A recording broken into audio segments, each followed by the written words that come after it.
Morning, everyone. Good We'll be morning. starting shortly. Hi, Sir Dindo. Hi, see. Brother, hi. I also saw Brother Bernard earlier, of course. Yes, I'm here. Nice to Good see morning, you, Brother Bernie. Brother. Good morning, Indo. And thanks to all who have joined, and hopefully the rest can participate in our discussion this morning.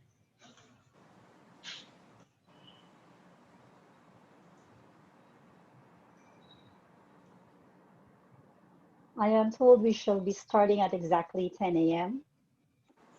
Perfect. Okay.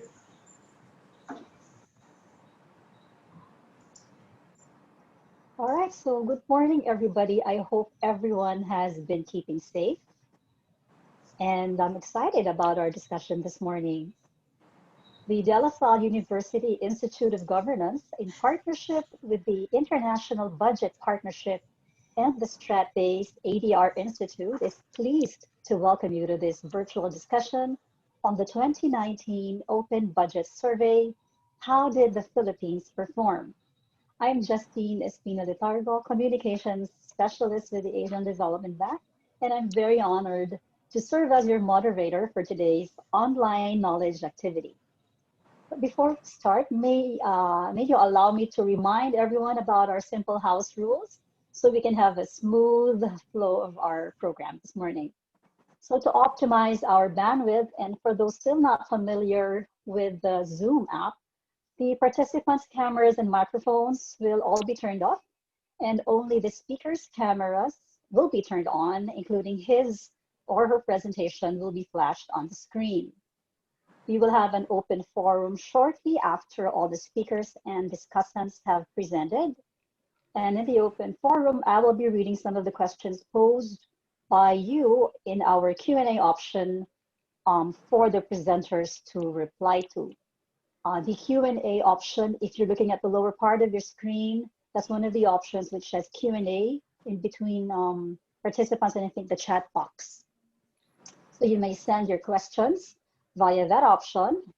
And I would just request that you kindly indicate your name and your organization before typing in your question. And our panelists may answer also the questions via the Q&A or just speak during our forum. Another reminder that our event this morning will be recorded and will also be simultaneously broadcast live via the Facebook account of the La Salle Institute of Governance and the Strat-based ADR Institute. So thank you for your attention. And before we begin, may I ask that we put ourselves in the holy presence of our Lord and watch this video.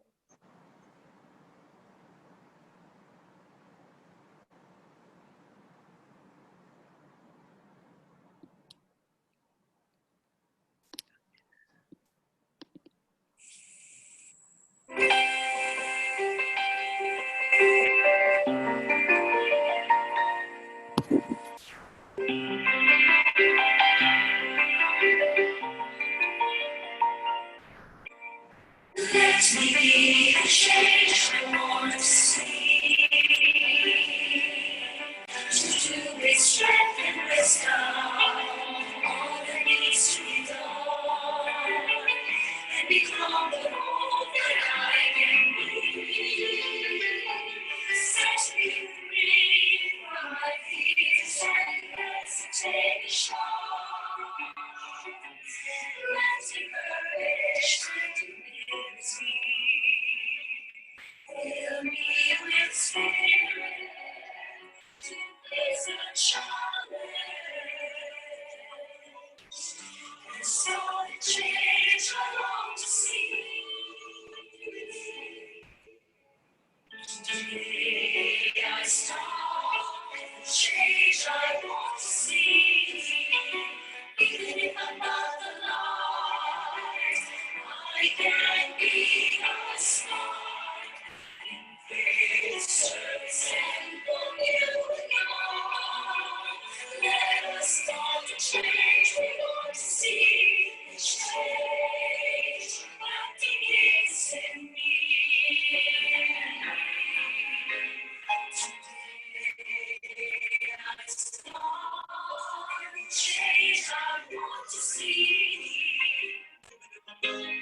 And if I'm not the light, I can be the star. Service and communion. Let us start the change we want to see. A change that begins in me.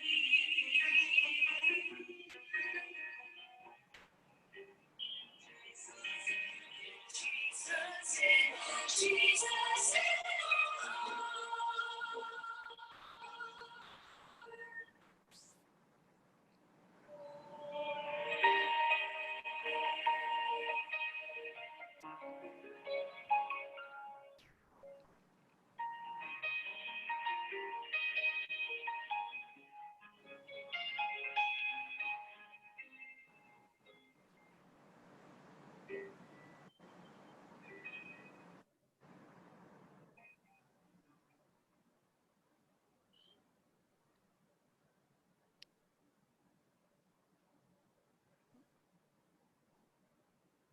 Miss Justin, you're in mute po.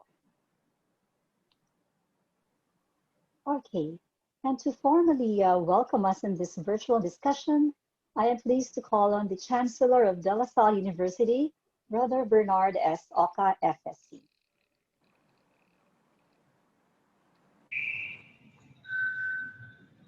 Honorable Senator Sani Angara, Secretary Wendell Avisado of the Department of Budget and Management, Chairperson Michael Aguinaldo of the Commission on Audit, Professor Dindo Manhit of Strat-based ADR Institute, Dr. Francisco Magno, Dr. Ador Torneo of the DLSU Jesse M. Robredo Institute of Governance, our moderator, Justine Espina Letargo of the Asian Development Bank, participants on this virtual forum from government, civil society, the academe, media, and business, good morning.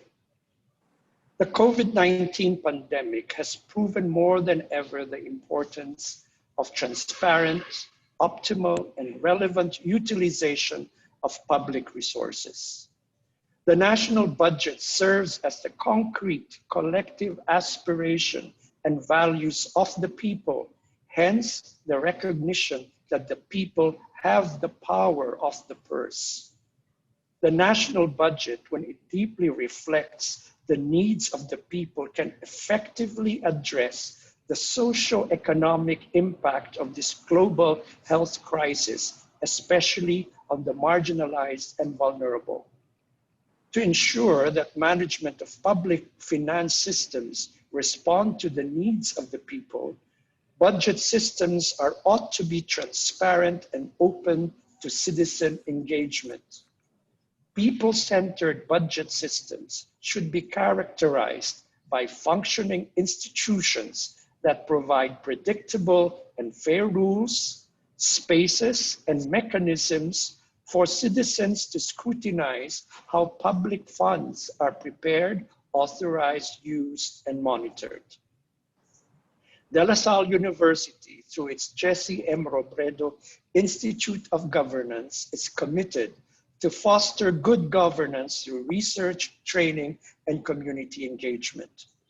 With our vision of being a leading learner-centered and research university, bridging faith and scholarship, attuned to a sustainable earth, and in the service of church and society, especially the poor and marginalized. The university promotes evidence-based policy development that seeks to help our decision makers craft policies and programs that will lead to governance reforms and sustainable development.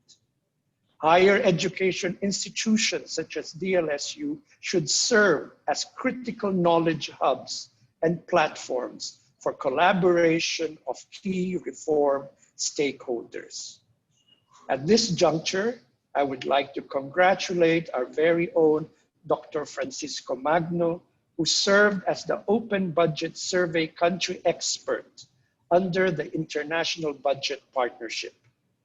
I hope that your output will guide and inspire our stakeholders in government and civil society to work together towards harnessing transparency and openness in the management of public finances. Also, I would like to commend the organizers of this knowledge activity, the DLSU Jesse M. Robredo Institute of Governance, the International Budget Partnership, and the Strat-based ADR Institute. I hope that this activity serves as a strategic venue to discuss the gains, opportunities, and challenges of current and future governance reforms. To our speakers and participants, I would like to welcome you to this virtual discussion. I hope that after this event, that you will be able to gain insights and inspiration to participate in efforts towards promoting transparency, accountability, participation, and integrity in public service delivery. Good morning, and God bless all of you today. Maraming salamat, Brother Chancellor Bernie Oka. And to help welcome us is also the president of the Strat-based Albert Del Rosario Institute. Let us all please welcome Professor Victor Andres Dindo Manhit. Thank you. Good morning to everyone.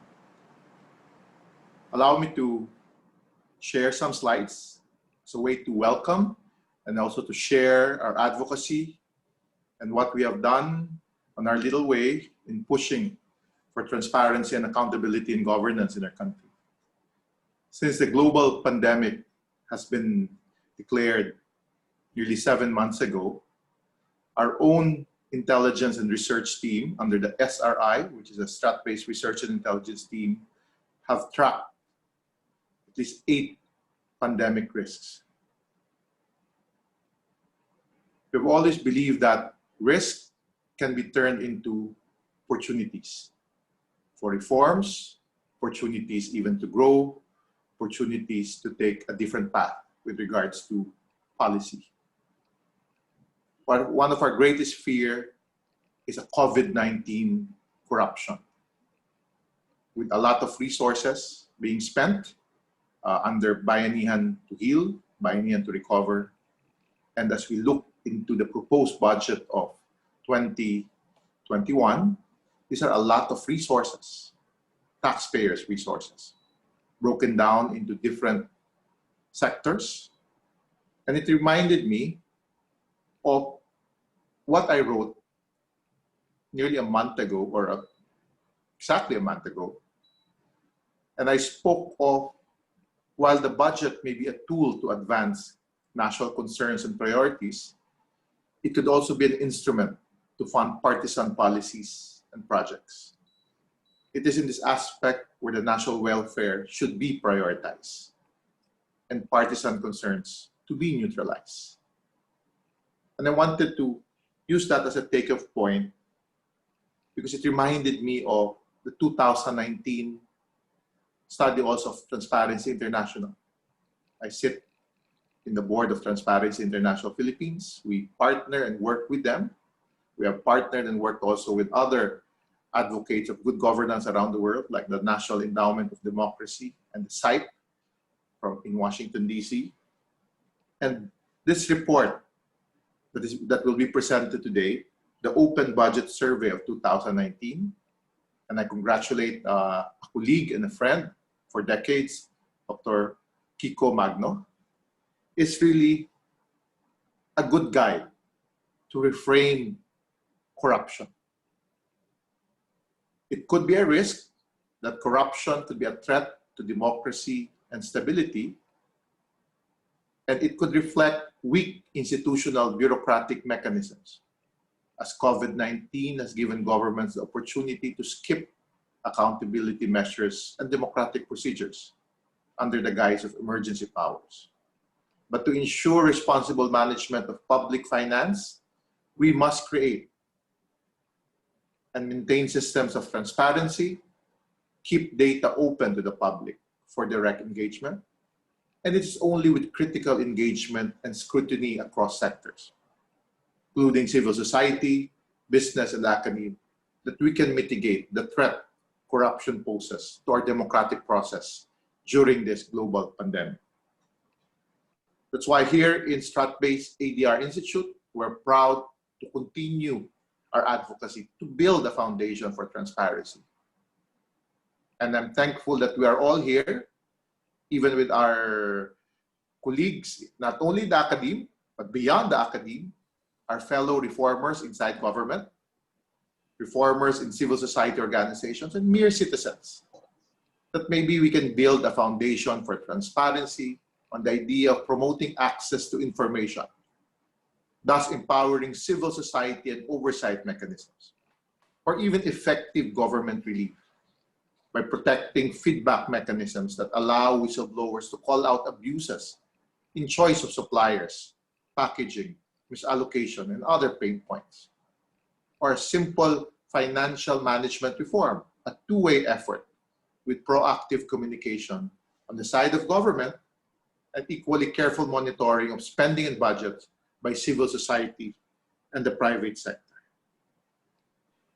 Again, a month ago, I wrote about this in another commentary in another newspaper that I regularly contribute. I call it a test of transparency and efficiency, where I argued COVID-19 has given governments the opportunity to skip these accountability measures.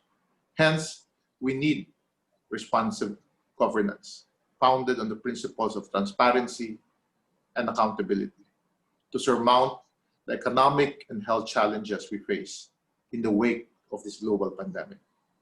Again, proud to be part of this launch, proud to be part of this 2019 Open Budget Survey, How Did the Philippines Perform? Virtual town hall discussion. And we're happy to welcome everyone, welcome our government officials, welcome our civil society partners, welcome the academe, and welcome all. Good morning to all, and let's have a good discussion as we want the whole country to realize that governance based on transparency and accountability is critical, even during this global pandemic. Thank you. Maraming salamat, Professor Dean Dumanhit. Now, some of you may be asking, what exactly is the Open Budget Survey and why is it important? And also, how did the Philippines perform? Our main speaker this morning served as the country expert for the Open Budget Survey in 2017 and 2019 under the International Budget Partnership. He is Senior Fellow and Founding Director of the De La Salle University Institute of Governance. He's an Associate Professor, former Chairperson of the Political Science Department, and former Director of the Social Development Research Center at DLSU. He obtained his BA and MA in Political Science from the University of the Philippines and his PhD in Political Science from the University of Hawaii on an East-West Center Fellowship in the year 2000. He received an Outstanding Young Scientist Award from the National Academy of Science and Technology of the Philippines, and he is also listed as one of the top 200 scientists based in Philippine institutions of the Webmetrics ranking of June 2016.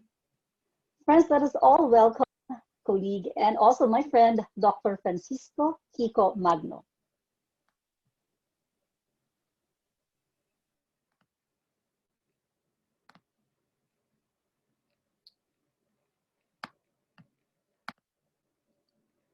Thank you, Justine. Justine is really a good friend because this is her second time to moderate the Open Budget Survey. Because I was also responsible for the 2017 Open Budget Survey. But before I start, let me greet Brother Bernie Oka, Chancellor of De La Salle University, for that very wonderful message. And let me thank our organizers, the DLSU Jesse M. Robredo Institute of Governance, led by its director, Dr. Ador Torneo, in partnership with the Strat-based ADRi Institute, led by its president, Professor Dindo Manhit. Let me also greet our very distinguished discussants this morning, DBM Secretary Wendell Avisado, together with his team, ASEC Rolly Toledo and Hazel Intia, the chairperson of the Commission on Audit, Attorney Michael Aguinaldo, together with Director Aida Talavera, Senator Sani Angara, the chair of the Senate Committee on Finance. So good morning, everybody. So this morning, I will present the results of the 2019 Open Budget Survey. How did the Philippines perform? Let me say as an introduction that the Open Budget Survey is the only independent, comparative, and regular measure of public budget transparency and accountability produced by independent civil society budget experts that uses documented evidence and objective criteria around the world.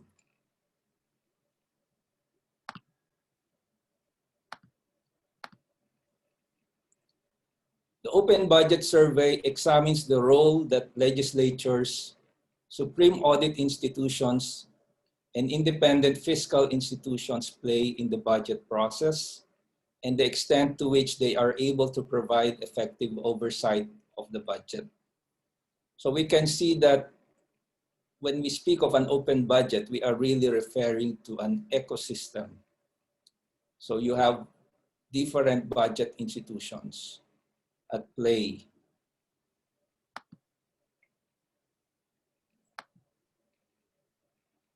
So let's go to the methodology. The survey is based on a questionnaire that is completed for each country by independent budget experts not associated with the national government. The draft responses to each country's questionnaire are then independently reviewed by an anonymous expert who also has no association with the national government. So there are around 144 questions for the 2019 Open Budget Survey. The International Budget Partnership invites nearly all national governments to comment on the draft responses and considers these comments before finalizing the budget results. So in the case of the Philippines, a representative from the national government comments on the draft responses. Researchers respond to comments from peer reviewers and their government, and the International Budget Partnership referees any conflicting answers in order to ensure consistency across countries in selecting answers. So you would notice that in terms of the methodology, there is really heavy content analysis of the budget documents. And as the designated budget expert, I really had to validate the results, and the answers are really reviewed very thoroughly.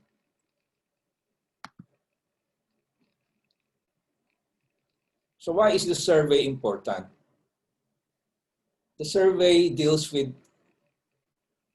the budget process, the transparency of the budget process. And why is budget transparency important?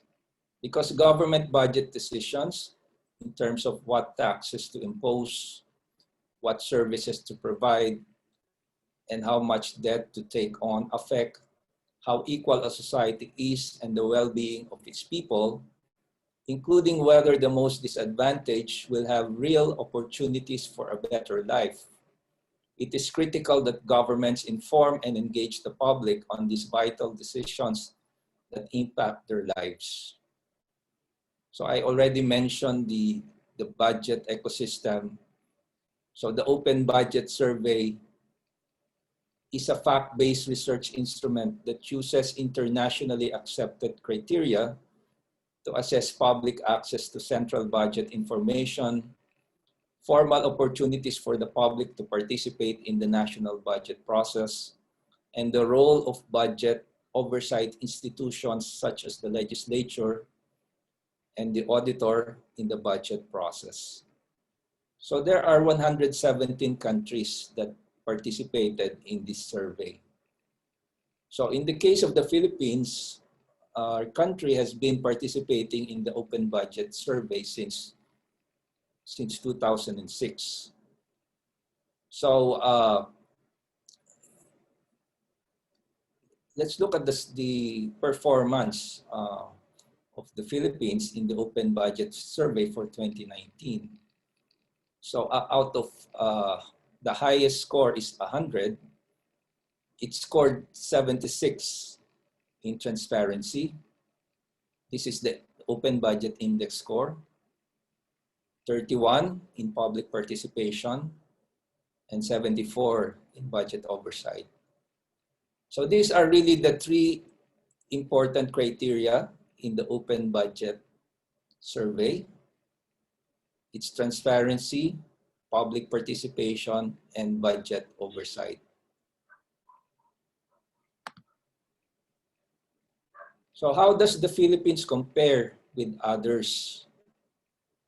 So the Philippines ranks number 10 in the latest survey, while the global average is 45. So comparing the Philippines with its Asian neighbors, the Philippines provides sufficient documentation in terms of open budget documents. It ranks the first among its neighbors in Southeast Asia. Following the Philippines is Indonesia with an index score of 70.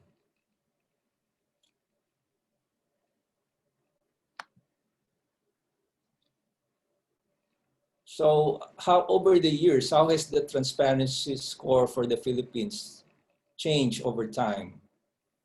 So you would notice the progress from 2010 to 2019. So you can see how it has improved over time in terms of its transparency score. So I would say that it showed a commitment on the part of our key budget institutions to really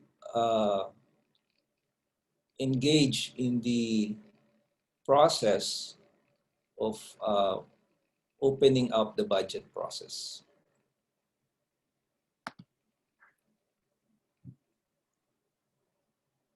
So when we talk about transparency, what are we really referring to? We deal with key budget documents. So we consider the public availability of budget documents. And these are the key budget documents. The pre-budget statement, the executive's budget proposal, the enacted budget, the citizen's budget, the in-year reports, the mid-year review, the year-end report, and the audit report. So the green color would mean that the document is available to the public, while yellow would mean that it is published late or not published online or produced for internal use only. While this red sign means that it is not produced at all. So you would notice the key reason why the score of the Philippines has been improving over time in terms of the Open Budget Index is that it has been providing consistently these documents, publishing it online, and making sure that these key documents are available to the public. Over the years, the criteria also changed. So it's not just publishing it on paper, but actually publishing it online. So you would notice why did the Philippines score so high in this round? And you can just visit, for example, the website of the Department of Budget and Management. So there would be times that the document would be published late, so it will have a reduction in its score. So let's look at the score per budget document. So I mentioned a while ago that there is really heavy content analysis. So this is not a matter of perception, but it's actually based on the existing documents. Whether the documents are published, and are they published in a timely manner? So we have to consider the timeline,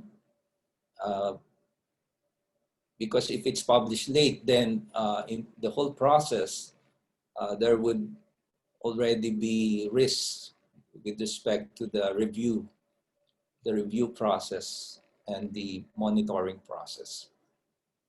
So you would notice that the pre-budget statement, the Philippines scored very high in terms of content score. So 95. What does the pre-budget statement contain? It discloses the broad parameters of fiscal policies in advance of the executive's budget proposal, outlines the government's economic forecast, anticipated revenue, expenditures, and debt.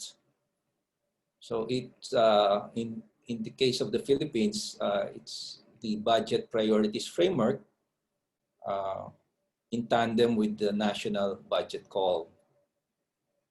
So it provides the guideline for the agencies to prepare their individual agency budgets. Then you have the executive's budget proposal. It is submitted by the executive to the legislature for approval, details the sources of revenue, the allocations to departments, proposed policy changes, and other information that is important for understanding the country's fiscal situation.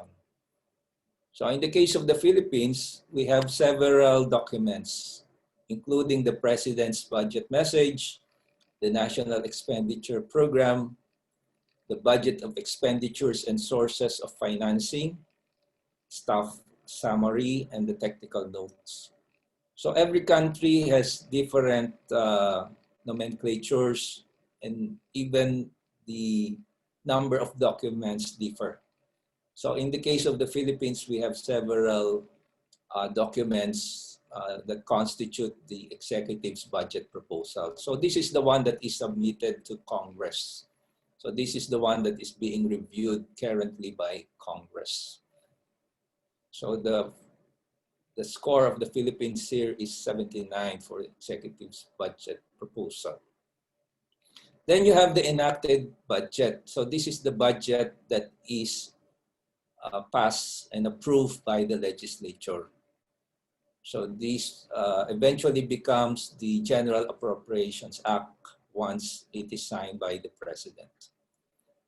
So in terms of the content score, enacted budget garnered a score of 78.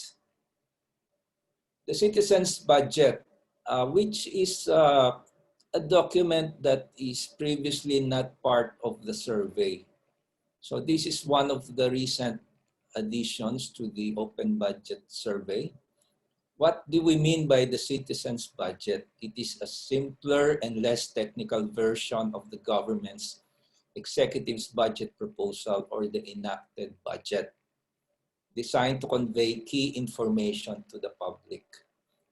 At the start, the Philippines had no citizens' budget, so that may explain the reason for its low overall score in previous rounds, but in this current round, the Philippines got a very high score in citizens' budget. So the citizens' budget would include infographics and a laymanized version of the budget. One thing that is also incorporated is that the citizens' budget can now be produced at the various stages in the budget process.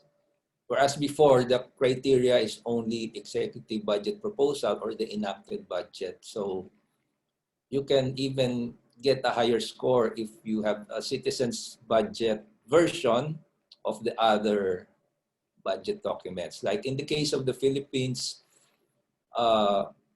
in the 2019 round, it is citizens' version of the pre-budget statement. So perhaps if there is a citizens' version of the budget for all these documents, you can get a perfect score for the citizens' budget criteria. Then you have the in-year reports. So it includes information on actual revenues collected, actual expenditures made, and debt incurred at different intervals, issued quarterly or monthly. So if we are monitoring how the budget is being implemented during the year, you can monitor it through looking at the monthly and quarterly reports. So these reports are called the in-year reports. So the score is 85. So also very good in this regard. Then you have the mid-year review, which is a comprehensive update on the implementation of the budget as of the middle of the fiscal year. So under this survey, you are only allowed to a leeway of 3 months after the middle point of the year to be considered your budget document is timely. So it includes a review of economic assumptions and an updated forecast of budget outcomes. So the Philippines did not do very well in this regard. So this requires a lot of technical and staff work because you are actually monitoring the use of the budget and all the other fiscal matters at the first half of the year. And then you have the year-end report, which describes the situation of the government's account at the end of the fiscal year, and ideally an evaluation of the progress made toward achieving the budget's policy goals. So this is also, or this is an indication really of budget performance. So getting hold of the year-end report would really give you a picture of how the government performed with respect to the fiscal, with respect to the fiscal year. And finally, you have the audit report issued by the Supreme Audit Institution. So in our country, the Supreme Audit Institution is the Commission on Audit. This document examines the soundness and completeness of the government's year-end accounts. So the score here is 76. So all in all, the transparency score for the Philippines is 76.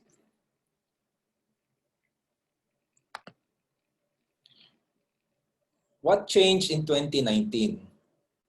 The Philippines has increased the availability of budget information by publishing the mid-year review online in a timely manner.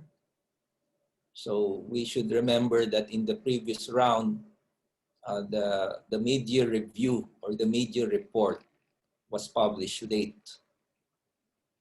So one of the key reasons here was the transition process from one administration to the next administration.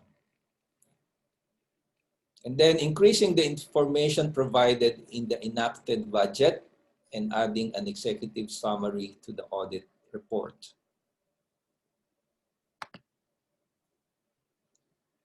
Another recommendation is that the Philippines should prioritize the following actions to improve budget transparency. Include in the executive's budget proposal additional information on fiscal risk, such as the balance sheet of the government, quasi-fiscal activities of public corporations, and the long-term sustainability of the government's finances. Also include in the year-end report additional information on the outcomes of performance indicators and detailed comparisons on actual debt and borrowing during the budget year as compared to the regional estimates. Another recommendation is to increase the information in the mid-year review by including details on the updated fiscal projections for the remainder of the budget year, by showing expected changes in expenditure classifications and individual programs. So let us now go to the second key criteria. So we were done with the transparency criteria. Public participation in the Philippines. How does it compare with the other countries? So you would notice really that in terms of public participation in the budget process, countries are really not doing very well. So perhaps this is really something new when it comes to public participation. Whereas public participation would require a lot of advocacy, but when it comes to looking at funding and budgeting, public participation processes and mechanisms are not very developed. As you can see in the global average, the score is 14. So the Philippines is performing relatively well compared to other countries, although you would notice that the score is not high. There are still insufficient mechanisms for public participation.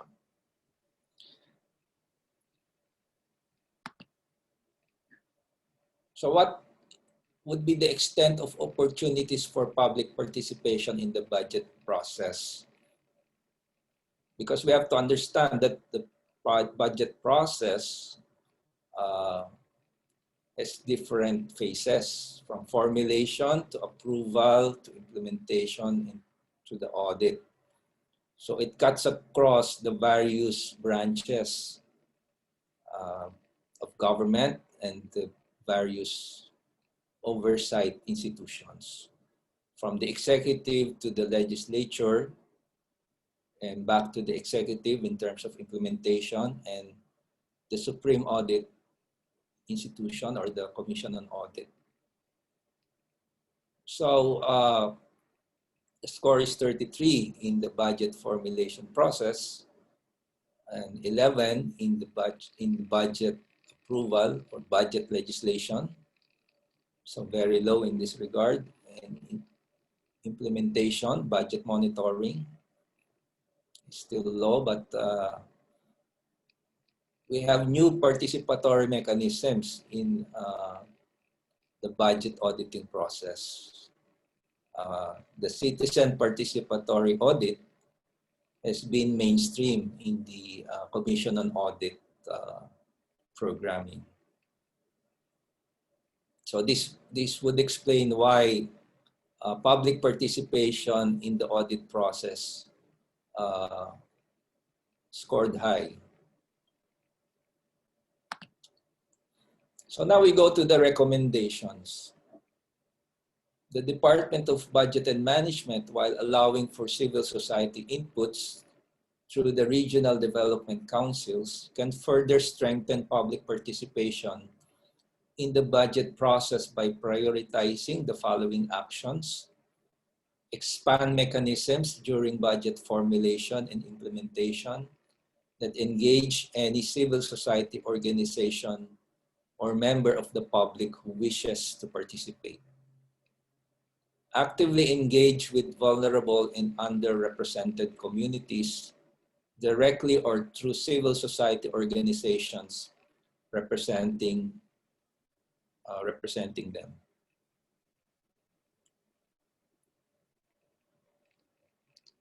For Congress, while it has established public hearings related to the approval of the annual budget, it can do more by prioritizing the following actions.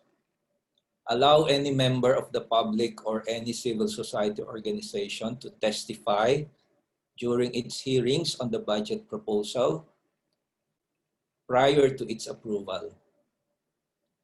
Allow members of the public or civil society organizations to testify during its hearings on the audit report. So in terms of the score in legislative oversight, so the score is 67, which is adequate, while in audit oversight, it is 89, which is also adequate. So the audit oversight is on the high side, and legislative oversight is in the lower side.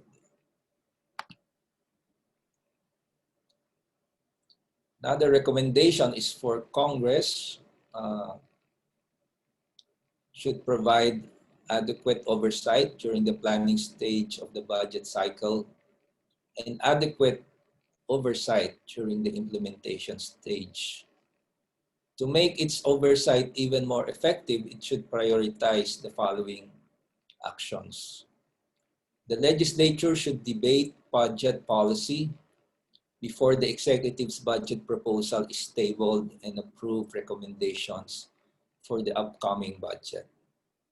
So this will entail a lot of work for the legislature to prepare even before the arrival of the executive's budget proposal, even before it is submitted for review.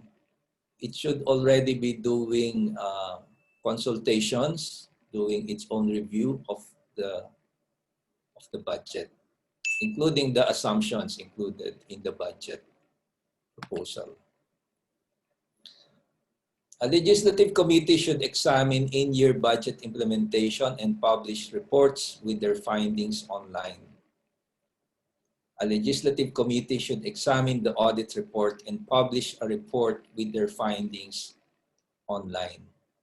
So you would notice the recommendation here is really for the legislature to make full use of the available documents. We noted in the previous slides that the Philippines scored well in the transparency criteria of the Open Budget Index because it has been providing these documents online.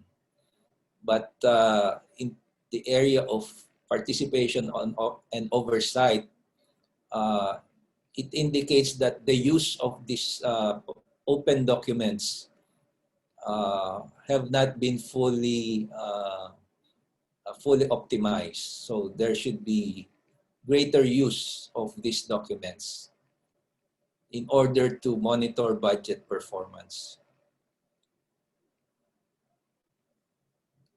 So the legislature using the audit reports in budget review and monitoring. To strengthen its independence and improve audit oversight, the Commission on Audit should ensure audit processes are reviewed by an independent agency. So if you want to know more of the, in more detail, the answers to the different questions, it is posted, it is uploaded in the website of the International Budget Partnership. So in line with its transparency call, it is actually being very transparent with respect to the results of this open budget survey. So you can visit the website of the open budget survey. So that ends my presentation. Thank you very much for giving time to listen to this presentation. All right. Thank you very much, Professor Kiko, for that illuminating presentation on where the Philippines stands in terms of the open budget survey. At this point, we would like to hear now the feedback from representatives of government on the results of this open budget survey 2019. Our first discussant is no other than the Secretary of the Department of Budget and Management. He is a lawyer by profession, having earned his law degree cum laude from the Ateneo de Davao University and a consultant in law and governance. He has served in the national government. He has served in the national government as regional director of the Department of the Interior and Local Government from March 1986 to March 1993, and at the same time as co-chair of the Regional Development Council. He previously taught at the College of Law of the Ateneo de Davao University and at the School of Management of the UP Mindanao campus. He was a former city administrator of Davao City from 2004 until 2010. He was elected #1 city councilor of the 1st District of Davao City in 2010 until his appointment as Deputy Secretary General of the Housing and Urban Development Coordinating Council until 2015. He is the Executive Director of the Davao Integrated Development Program. Friends, let us all welcome Secretary Wendell Avisado of the Department of Budget and Management. Thank you very much, Ms. Justine, for that very kind introduction. Good morning to everyone. First of all, I would like to thank the De La Salle University Institute of Governance, Strat-based ADRi Institute, and the International Budget Partnership for organizing this virtual presentation on the results of the 2019 Open Budget Survey in the Philippines, and for allowing us to participate in this very important activity. With the recent results of the 2019 OBS, we are thrilled by the announcement that out of the 117 participating countries evaluated for the 2019 Open Budget Survey, our country secured the top spot in Southeast Asia for budget transparency. This makes the country the most fiscally transparent country in the region, while ranking 10th place worldwide. In fact, our 2019 OBI score climbed 9 notches higher to 76 out of 100 from 67 in 2017, exceeding our 2019 and 2021 OBI targets of 67 and 71 respectively under the medium-term Philippine Development Plan from 2017 to 2022. This score implies that we were able to make budget information publicly available in a comprehensive and timely manner through the publication of all 8 key budget documents, such as the enacted budget and the citizens' budget, among others. To achieve this score, the DBM made considerable efforts in improving budget transparency by 1, publishing a mid-year report in a timely manner, 2, increasing the amount of information available to the public in the fiscal year 2019 enacted budget, and 3, including an executive summary to the audit report. It is exciting to know that we are rising up in the rankings amid a very competitive regional landscape. If we sustain our current performance, we will easily achieve and even exceed our PDP target for next year. Aside from transparency, the OBS likewise evaluates public participation in the budget process and budget oversight. The country's participation score is the 6th highest score worldwide, which is 31 out of 100, and is significantly above the global average score of 14. To improve this score, The DBM will make considerable efforts in institutionalizing and expanding participatory mechanisms in the budget process. Budget oversight also remains strong in the Philippines with a composite score of 74 out of 100, which implies adequate oversight by the Congress of the Philippines and the Commission on Audit during the budget process. We are happy to note that the IBP has scored our efforts in sustaining and improving on past reforms, as well as introducing new reforms in line with the administration's commitment to accountability and transparency. In surpassing our neighbors in the region, we have further cemented our position as a global leader in open government. As we all know, the COVID-19 pandemic has sent the entire global economy into a rapid downturn, and with it, many of our fellow Filipinos, especially members of the marginalized groups, are now in a more vulnerable situation. This prompted the national government to aggressively act to curb the spread of the virus, ensure the continuous provision for essential health services, and get the economy back on track. Let me assure you that despite this challenging year, the government continues to uphold fiscal transparency and citizens' participation for its COVID-19 interventions. Allow me to share with you some of these initiatives.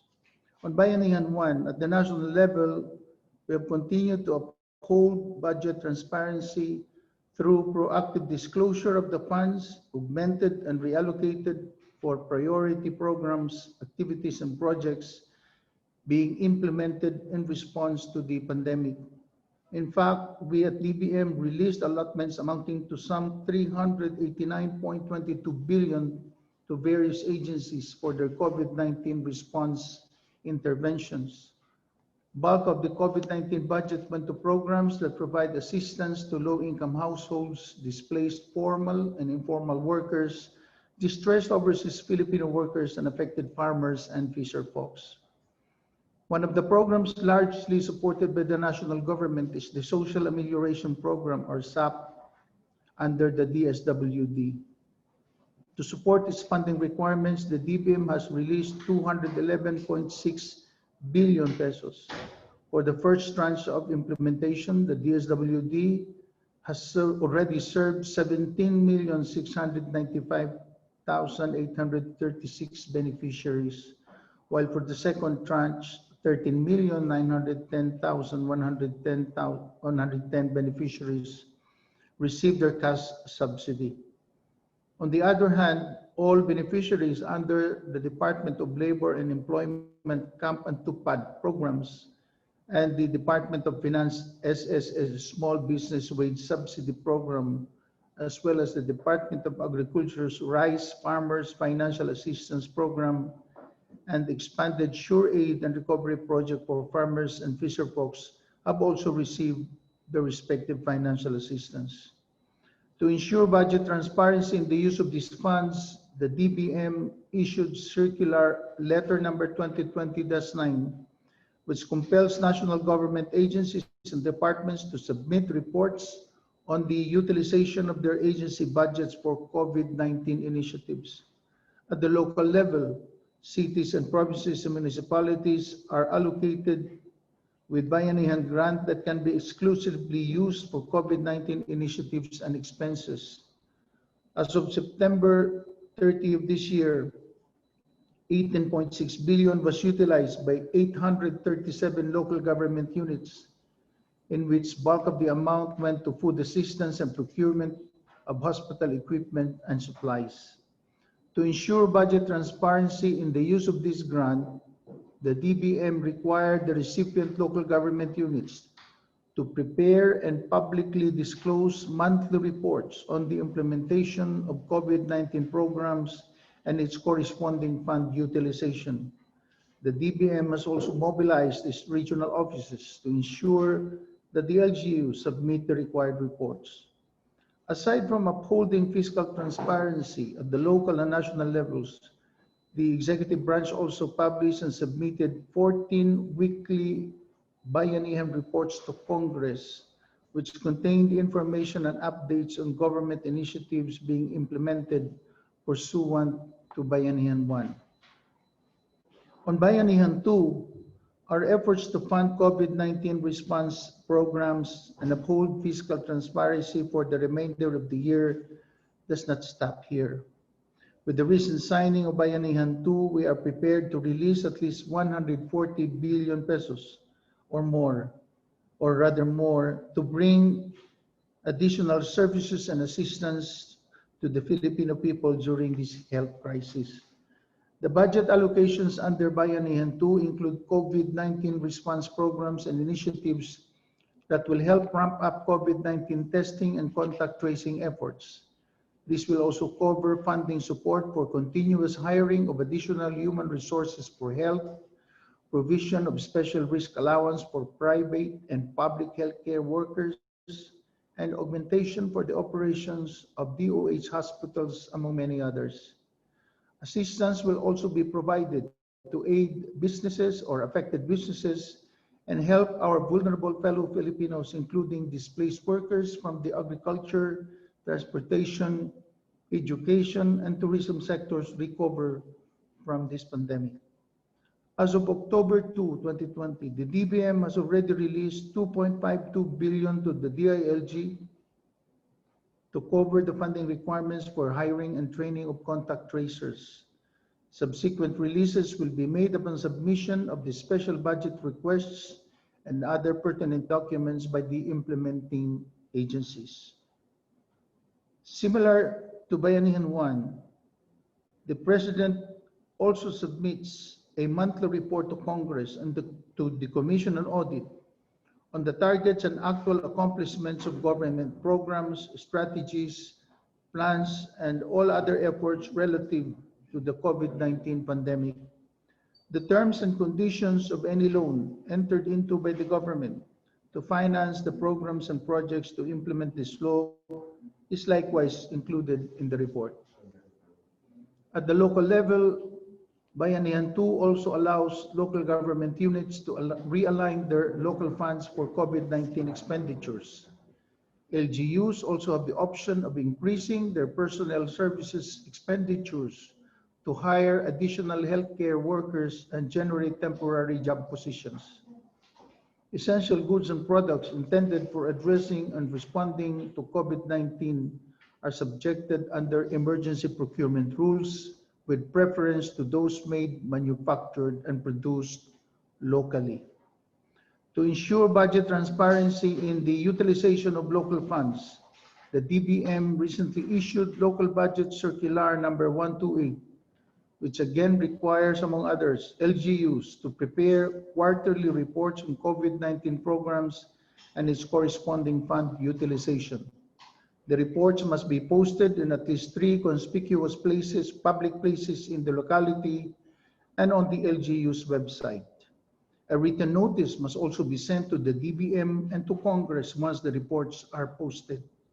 The LGUs must also comply with the posting requirements prescribed by the Government Procurement and Policy Board under Section 4U of Bayanihan 2.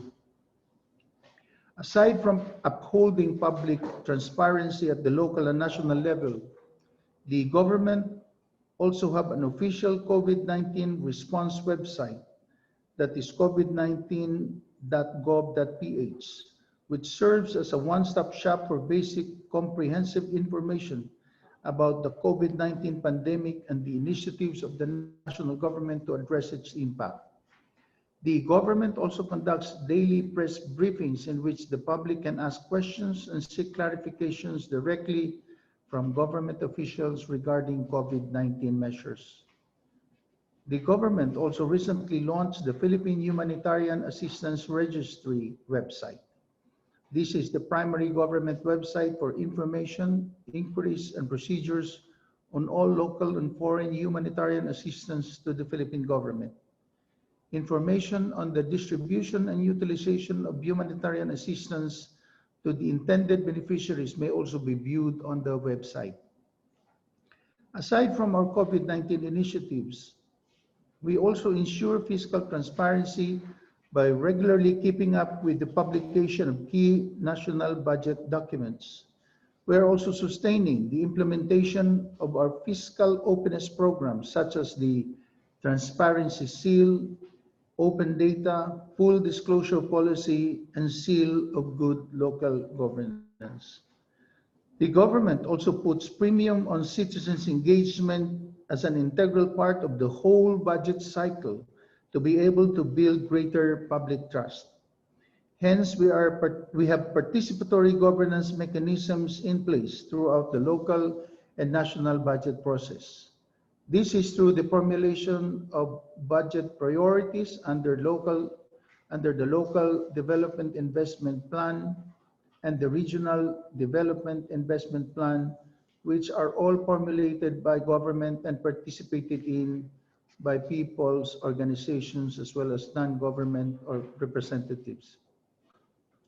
Because of these efforts, our country remains to be recognized as a global leader in the open government space, and our experiences are continually shared and cited in various global and regional platforms, such as the Open Government Partnership and the Global Initiative for Fiscal Transparency, among others.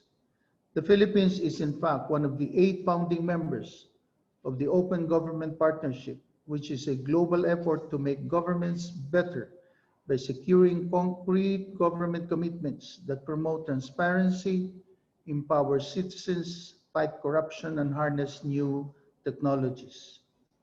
Moving forward, we aim to enhance our fiscal transparency efforts by ensuring timely publication and comprehensiveness of the 8 essential budget documents, sustaining publication of People's Budget Series to empower citizens in institutionalizing fiscal openness in the country. Third, initiating outreach efforts and engagement with Congress on related fiscal openness measures. And 4, institutionalizing citizens' participation in the budget process. Moreover, part of our administrative agenda is to create an interagency task force on fiscal openness and to reestablish the CSO desk within our department. This is to ensure that the national government keeps its commitment in actively disclosing relevant fiscal data, as well as in implementing and sustaining effective fiscal transparency initiatives. We are also lobbying for the passage of the Budget Modernization Bill and the People's Participation in the Budget Process Bill in Congress, which are pivotal to the institutionalizing policies on fiscal transparency and citizens' participation in the budget process.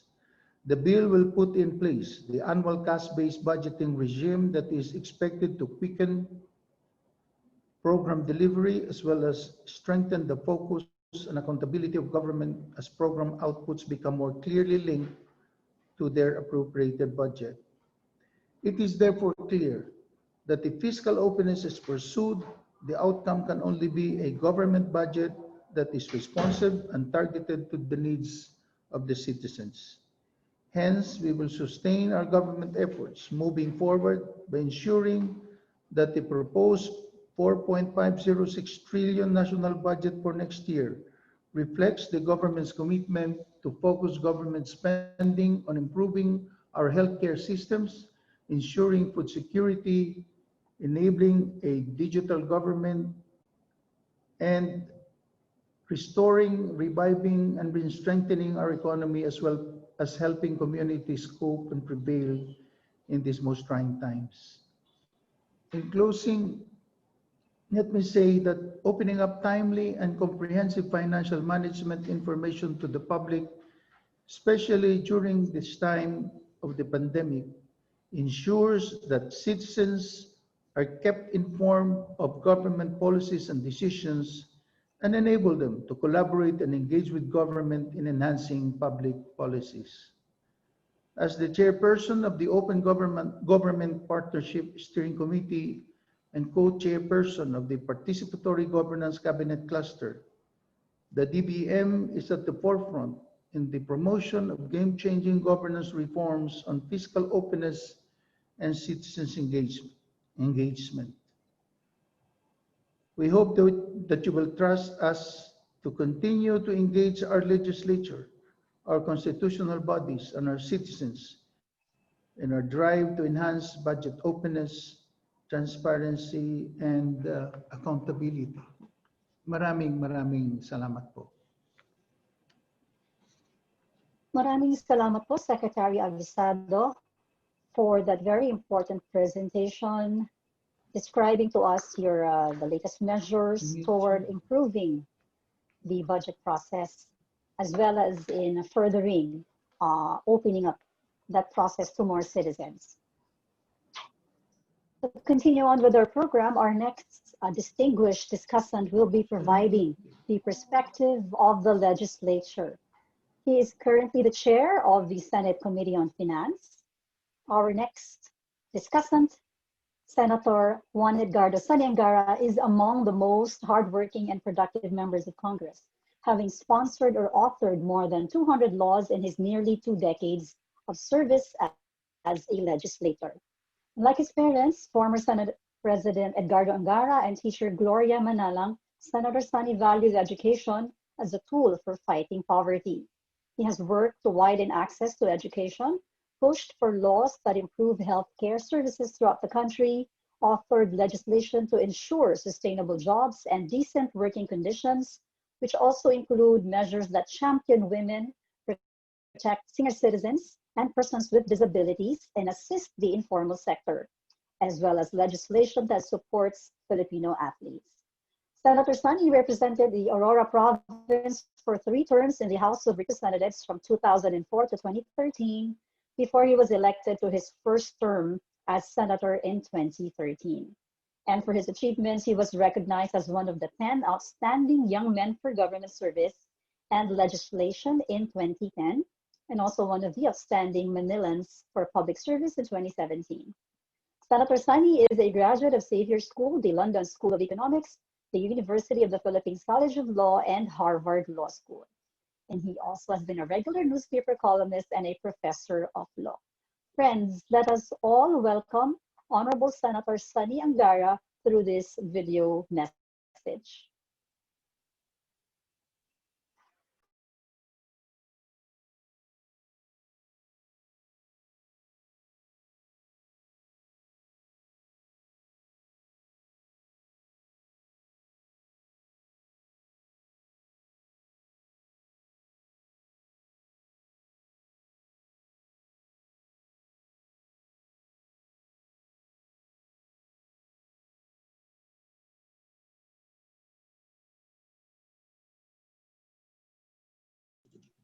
All right, I think we're having some issues with the audio, so give us a few minutes or a few seconds to fix the audio from that video message of Senator Sani, who is joining us via video message.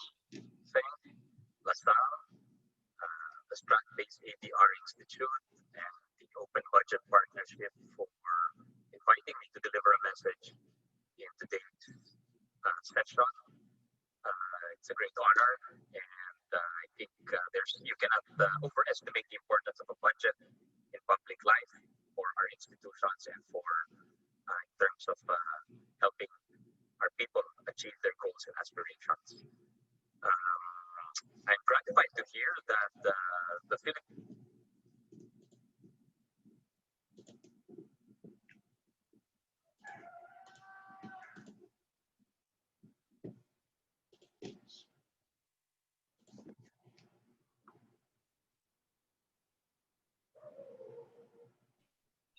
the Strat-based AD.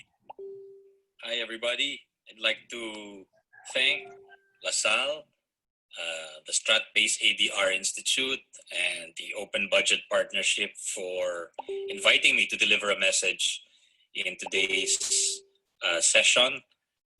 It's a great honor, and I think you cannot overestimate the importance of a budget in public life for our institutions and for in terms of helping our people achieve their goals and aspirations. I'm gratified to hear that the Philippines has ranked 10th out of 117 countries in the 2019 Open Budget Survey, or OBS, with a score of 76 out of 100, which is much higher than the global average of 45. It puts us at par with the US and Peru, with a score of 76 and lumps us with countries like Norway and Australia, which provide substantial, as countries which provide substantial budgetary information available for scrutiny. It makes us a leader in the ASEAN region. So it's a pleasant surprise to hear about these scores, because I began my public career as a congressman, a member of the House of Representatives in 2004, and we were in the minority then, and we were always sort of given seminars with various civil society groups on how to improve the budget and how to make it more transparent, more responsive. And those lessons from those early days still stay with me to this day, and we try to implement them as much as possible. First is to avoid lump sums, which are highly discretionary. So I think in major budgetary items like for roads, school buildings, it's important to have annexes or listings of beneficiaries for these projects, and these should be embedded either as an annex or as a part of the budget document.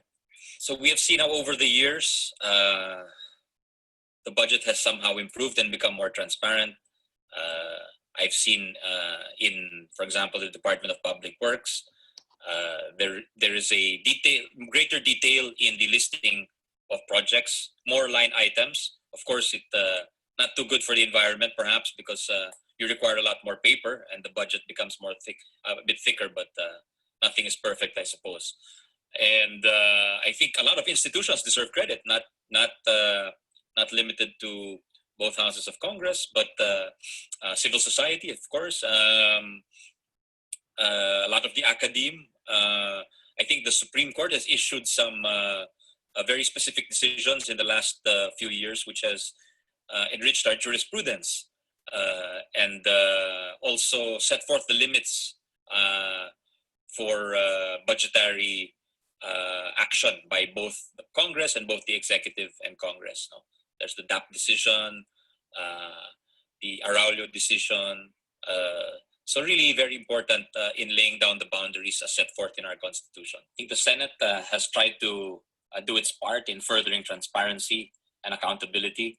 We stream our budget committee deliberations as well as plenary deliberations live, online, and public documents. The budget documents are public documents, are available, I think, most in hard and soft copies. So these are some of the things I think which help to contribute to understanding of the budget and to a greater accountability.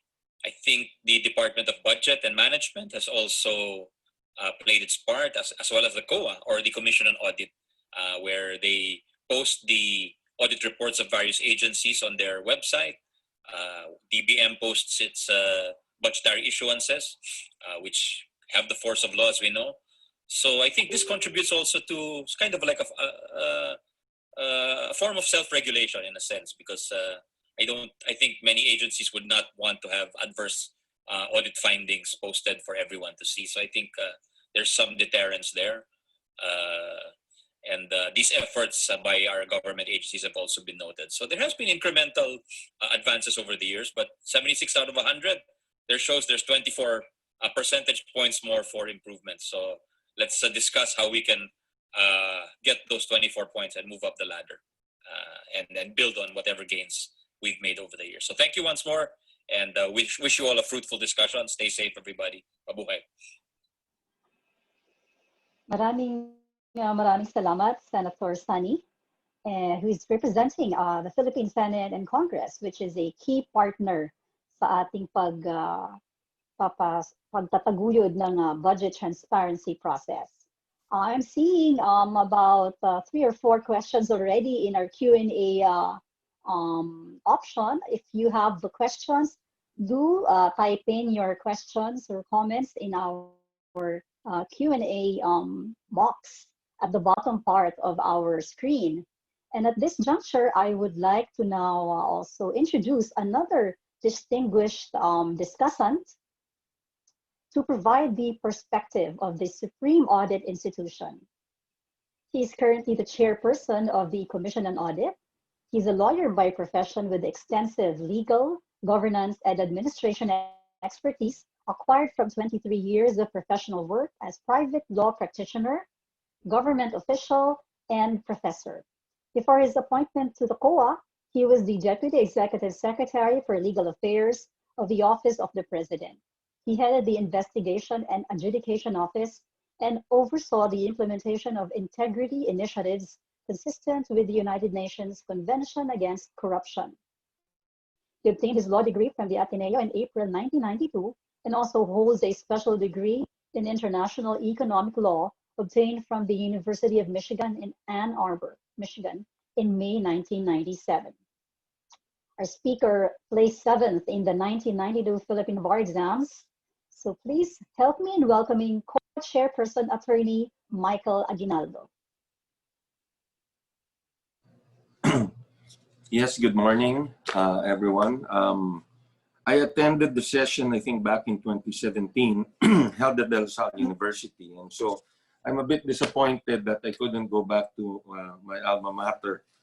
When I went back in 2017, that was my first time in campus in over 20 years. So I was hoping to get the chance to visit the campus again. Anyway, the subject I've been given is the role of the Commission on Audit in fostering or promoting open budget systems. And if we move to the next slide, the objectives of the presentation are to respond to the results of the open budget survey, to provide knowledge and insights on the initiative of the Commission on citizens' participation in the public audit process, and to discuss the challenges and opportunities for the Commission with regard to opening of the process of public auditing and budget oversight. Maybe I can begin with a brief backgrounder to put things in context. In the next slide, you'll see what a list of the principal duties of the Commission on Audit as mandated by the Constitution. Obviously, the basic role is auditing, but we also do rulemaking on auditing and accounting. We do an annual report to the President and Congress on the financial condition of the government. We recommend measures to improve efficiency, effectiveness, and actually also economy of government operations. We keep the general accounts of the government and preserve the vouchers, and we adjudicate cases that are brought before us. Now, next slide, please. Talking about audit, this is a list more or less of some of the basic audits that we do. Financial audit is the basic one. And in a financial audit, what we look at are the financial statements that are prepared by the agencies that we audit. So these financial statements are prepared, they're submitted usually every February, and it reports on, or our audit focuses on whether the financial statements fairly and accurately present the financial condition of the agency. And we also look into issues of budgets and accountability framework and the effectiveness of internal controls. Now, when we do the financial audit, we also do the compliance audit, and compliance audit really focuses on compliance with laws, rules, and regulations, and even policies of the auditee itself. So this is where sometimes you hear the term disallowance. That means that an expenditure was not compliant with law, rules, or regulations, and therefore the amount is actually being disallowed. So when you talk about compliance audit, it's really more legal than an accounting issue. And then we have the performance or value for money audit. This is focused on the economy, efficiency, and effectiveness of specific programs, projects, and activities. This is done to evaluate, specific programs and to basically tell the auditee whether they're working, whether there's good value for money, and whether these are actually effective or efficient in achieving the purposes of the program. This is something that we've been shifting our focus on, and we're hoping that down the line, maybe 10 years down the line, the bulk of the Commission's work will shift towards more performance audit, because we feel this is an area where we have really a great degree of contribution that can be made. If we can help our agencies, our auditees in the performance of their own functions by pointing out what we've seen through the audit of their performance in specific projects or activities. And then additionally, we do levy audits, rate audits. If you recall the Meralco refund, maybe more than a decade ago, that was the result actually of a rate audit of Meralco done by the Commission. And we also are, have moved into revenue audit as well. We do a lot of revenue audit for local government units to help them rationalize and raise their revenues. Now, when we go to the audit report, which is submitted annually, the first thing that's discussed with management in the succeeding year is the status of the implementation of audit recommendations made during the previous report. And so this is something that we request from the agency. And to the credit of some agencies and auditees, they actually, some of them actually use this as a starting point in the year to point out things that they need to do. Meaning complying with some of these recommendations, not for the sake just of compliance, but because they also see the merit in doing so. Then the report that's submitted to the auditor is then evaluated, and we do a summary of how many of those recommendations were implemented, how many were not, and we also include how many there may be problems in the implementation itself, or it may be something that they cannot really implement for one reason or another. So those are things that are taken into consideration.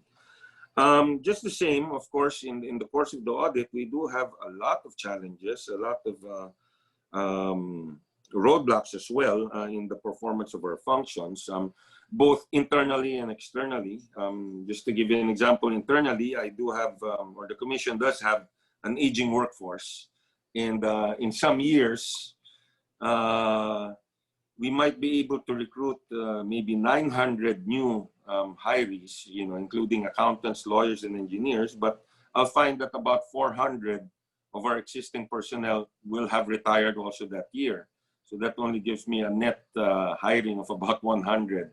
So that in itself is already a challenge, because we have to work harder on our succession planning through no fault of our own, really, but through some policies that were enacted 2 decades ago that resulted in this problem with personnel.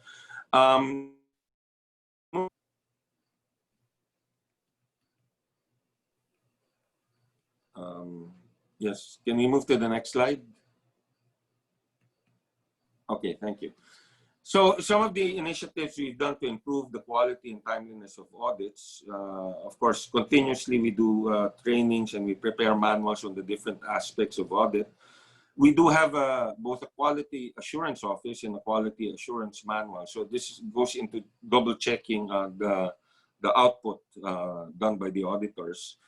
We do have a computerized system in place that facilitates the monitoring of the implementation of audit recommendations. So we are able now to provide data analytics for some of the work we do, and we use that to help improve our own processes. And we also have an artificial intelligence system in place to process massive digital data so that we can detect anomalies or anomalous transactions.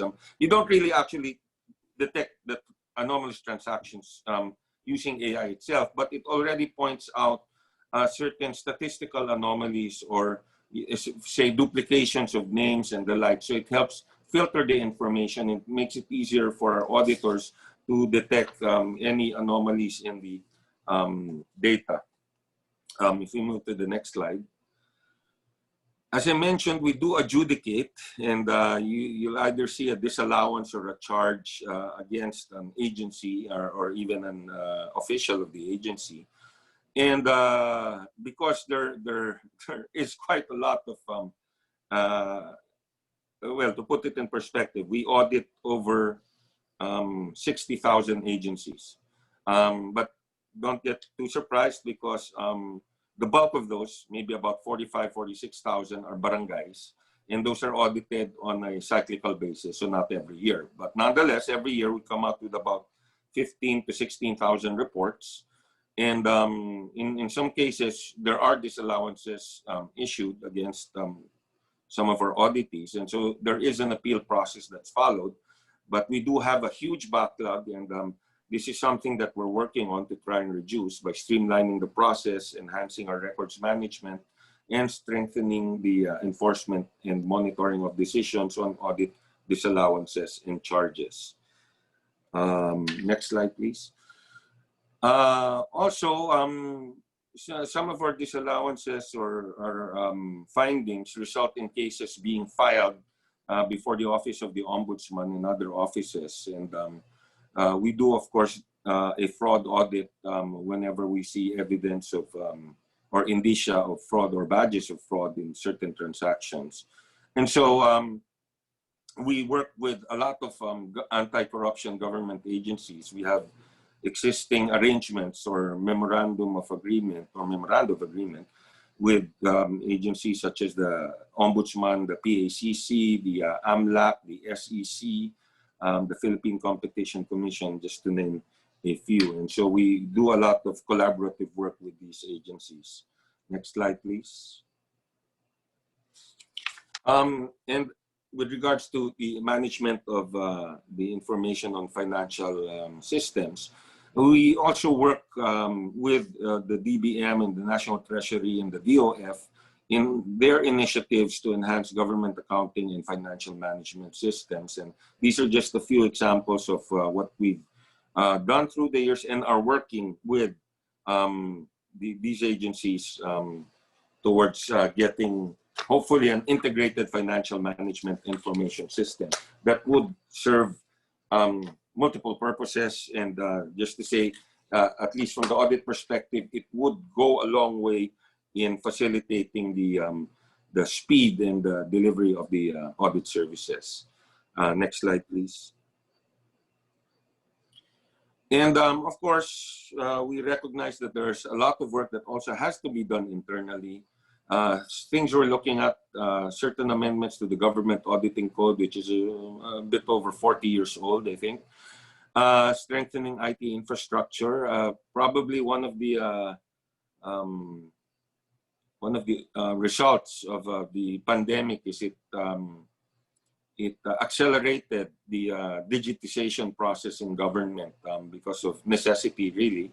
But this is good because traditionally, transition to digitization is met somehow by different types of resistance, and it really takes so long to get that done.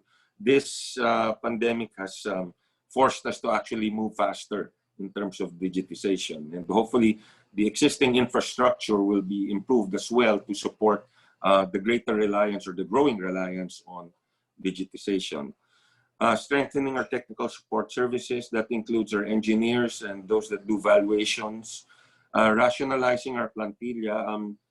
We've been working with DBM on this, and the last I heard is we've had very positive feedback, and we're hoping to be able to implement this by next month, if possible. And so we thank DBM for their assistance in this respect. Of course, we plan ahead. We have a capital investment master plan that looks 10 and 15 years down the line. So we have some projected capital outlays, including buildings that we're constructing, or what we call provincial satellite audit offices, which we hope to have in every province in the country within the next 5 to 10 years. Right now, we have 48 that are operational, and we have about 8 that are ongoing construction. Some have completed. We just haven't had the opportunity to bless the building in view of the quarantines and the pandemic. And we have another 9 in the pipeline. Just last night, we signed the deed of use from the province of, or the city of Antipolo, so that we will have our own satellite office in the province of Rizal. And of course, we do look at mechanisms to enhance engagements and cooperation with the various stakeholders. And in a while, I'll be discussing it. Well, in the next slide, I'll actually be discussing it with what's known as the Citizen Participatory Audit. So what exactly is the CPA? And CPA not meaning an accountant, but the Citizen Participatory Audit. So, well, here's some definitions, but a mechanism for strategic partnership and sharing of aspirations, goals, and objectives between COA, the Commission, and civil society. It's also a technique in conducting public audit with COA auditors, citizens, and members of civil society organizations in one audit team.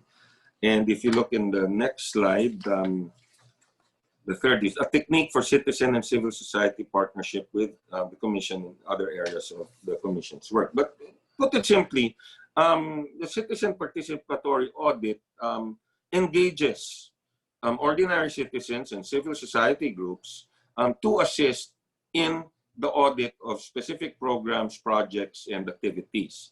And when we say audit here, we don't actually talk about financial audit because there are restrictions on who can do that. There are qualifications, and there are certain accountabilities that accompany the auditor who does that type of work. What we talk about are performance audits, which focus on the effectiveness, efficiency, and economy of certain projects. But more here is whether the agency was able to complete the project and whether it was able to achieve the impact it sought to, or was sought to be achieved. Now, this came about as part of the commitments of the Open Government Partnership. There had been experiments in doing citizen participation in audit about 2 decades ago, but it's only been institutionalized perhaps in the last 7 years when the Commission started to aggressively do citizen participatory audit. And we're proud to say we've actually been able to establish it as an institutionalized practice within the Commission on Audit. So what exactly happens?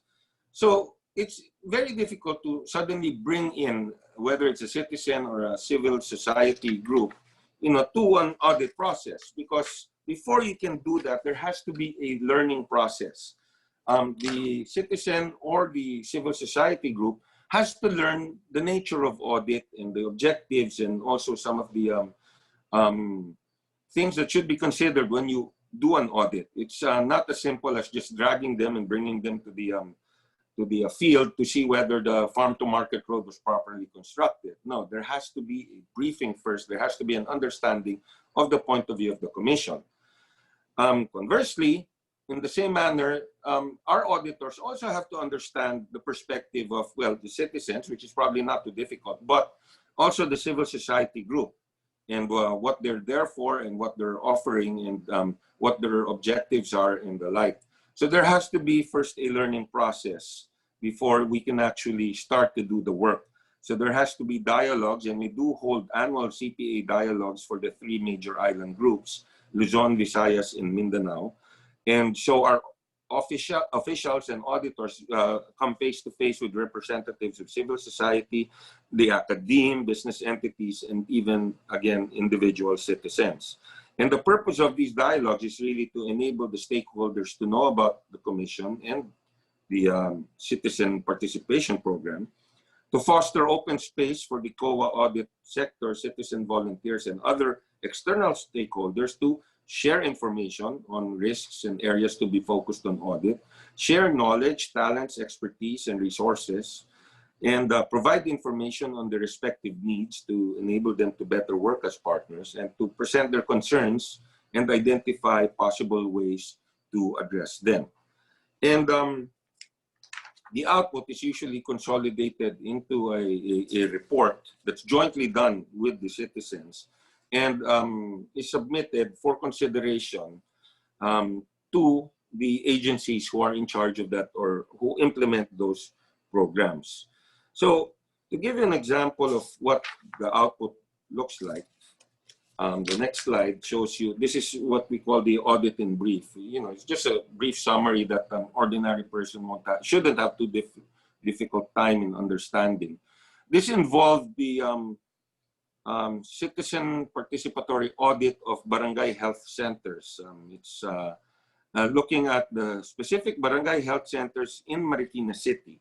And this has somewhat a connection with the 4Ps, or the Conditional Cash Transfer Program of the DSWD, because in that program, there are 2 conditions set for the beneficiaries. The first condition is, of course, they send their kids to school. And the second is that the mothers, especially if they're expectant mothers, utilize the barangay health center unless, of course, they can afford a hospital to go to a hospital or other clinic. And so this, of course, begs the question in terms of the schools. Of course, the first question is there a school nearby? And you want to inspect the school to see whether it is really a school and whether the facilities are there. You know, does it have 4 walls? Is there a roof? You know, is there actually a floor, or is it just soil and the like? But for Marikina City, the focus was really on the barangay health centers, because if you're going to require as a condition for the conditional cash transfer that these mothers utilize the barangay health center, it begs the question, is the barangay health center worth utilizing to begin with? And that is one of the objectives of this audit. And they did that through a survey working with the Ateneo School of Government. These mothers themselves did the audit. They did a survey, a physical survey, and they had a questionnaire that they propounded questions to the officials at the Barangay Health Center. And the data that was collated was discussed again with these mothers themselves, and a report was prepared and submitted to the city of Marikina to show them what we had found. And this audit in brief, of course, is just a shortened version to make it easily readable. There's a slightly thicker report that was rendered as a result of this. So to prevent long narratives, it's that simple. Now, an even simple version would be in the next slide. We call this the People's CPA report. Try and make it as simple as you can. You know, what we found out, and in this case, this involved the solid waste management program. And again, the method here used was a simple survey. First, to see you know whether the citizens in this particular community or in these barangays were aware that there is such a solid waste management program. And next question is, assuming they're aware, whether they're satisfied with the overall cleanliness of their barangay. And so this was a survey done. Part of the purpose was to inform the citizens that, hey, there is this type of program, and you know, we like to say cleanliness is next to godliness. So let's see, you know, if this is something you're aware of and you are actually complying with the requirements of the solid waste management program. And of course, we're quite satisfied with how it's being implemented by the local government. But in terms of information, we noticed that the awareness wasn't as good as hoped, and that it could stand improvement. Okay, and the next slide, you'll see that really the purpose of CPA is a strategy for reform founded on the premise that public accountability can prosper only with a vigilant and involved citizenry. The citizens are the beneficiaries of government programs, and so they're probably in a good position to say whether the objectives of that program have been met. Are they satisfied with the results of that program? Of course, there are nuances to everything, but you know, bottom line is what we hope to is to get the ordinary citizens, to take ownership of projects that are being done in their locality. I mean, if you live in a community and you know that a road or a bridge is being built, your first concern would be, okay, I hope it actually gets built, because of course that's taxpayer money that's being used. And secondly, that it's built properly in accordance with specifications and the like. One of the early programs we've done through citizen participation is the audit of farm-to-market roads. Here you have roads that are being constructed to benefit farmers, to make it easier for them to bring their produce to the market. That's why farm-to-market roads. So again, the question is, are the roads actually being built, and are they being built up to specifications? And so we've done this in various areas all over the country. To give an example, in Palawan, we did this with the help of the Dean of Engineering of the Palawan State University, together with the actual farmers who are supposed to benefit. And so we brought in the farmers, we explained to them what we're hoping to do. They were very excited about the road and about their being able to actually audit the road. And so after several briefings, they actually went on the field. They measured the length, the width, and in certain instances, the depth of the road. and they submitted their findings. Of course, this is done under the supervision of the COA technical officials who are engineers, as well as the Dean of Engineering of Palawan State University. And the beauty of it is, of course, they found certain things. Sometimes the road was several 100 meters short. There were areas where, the width was smaller than it should be. And so the thing is, with all these findings, and we tell these to the citizens who participate, do not draw immediate conclusions. Do not immediately conclude that there was corruption involved and the like. These are just factual findings, and now our role is to present this to the agency, and for the agency to explain why is the road short, why is the width of the road small in certain areas, why is it not deep enough in certain areas, and so on.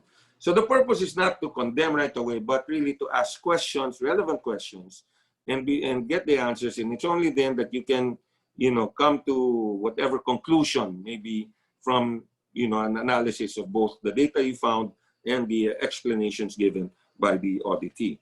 And so the CPA is also meant to change the mindset of the people. If you go to the next slide, just a picture of one of the cleaning of the beaches. But basically, democracy really is not just for the people, it's also by the people. And so I think it's very important when ordinary citizens are able to feel that they are contributing to the government, apart from just, paying taxes and the like, that they are actually part of the solution as well.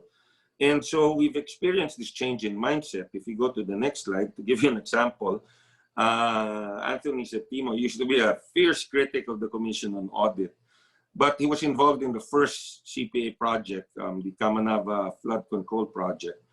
And he really saw how, good governance cannot be just the role of government alone. Citizens are in a position where they have to make government accountable. And it's just not a question of just saying you have to do this and you have to do that. It's also good for them to see, what government in action. If they see that government's not doing its job well through, for example, a citizen participation audit, they can call it out.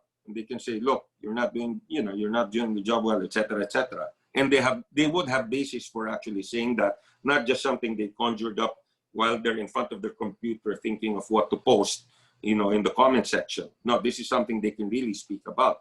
At the same time, if government is doing its job, if the agency actually did a good job, then this is actually a way of validating it and giving them praise for actually doing a job right. And this is the beauty of having citizen participation, having them involved. It can lead to this type of results. And perhaps to close out the session, next slide, some lessons we've learned.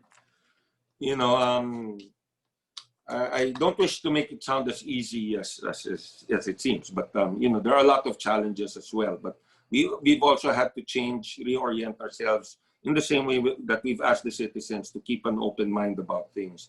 And so these are just some examples of the lessons that we've learned through the years. Important is, of course, number 3, let's let go of these biases, prejudices, tendencies, to look at one. And number 7, making clear roles and responsibilities, like number 6, common understanding of the rules of engagement. And again, being open, communication, feedback, and resolution. So if we go to the next slide, basic lessons, probably not true just for CPA, but for a lot of other things. Don't bite more than you can chew. There's a tendency to try and be more aggressive. Di ba, meron tayong kasabihan yung takaw tingin. You get a lot of food, pero hindi mo nauubos, but you're attracted to it because of your sight. So this is something you learn through experience. One way of saying it is managing expectations. That's the other thing. Next is ensuring sustainability. This is always a struggle for any program, and that's why we try to institutionalize it. And we're really bullish on making sure that this moves forward, regardless of who is in the leadership of the Commission on Audit. Don't expect things to happen overnight. Again, managing expectations. And that's the problem sometimes, because a lot of our agencies like to scream to media that we're going to do this, we're going to file this case, and all that.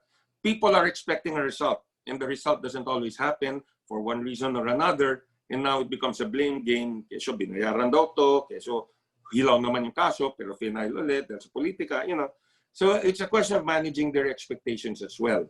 Because they might get too excited, and you know, when the expectation falls flat of what they saw, then it actually creates a worse situation. Lastly, creativity is important.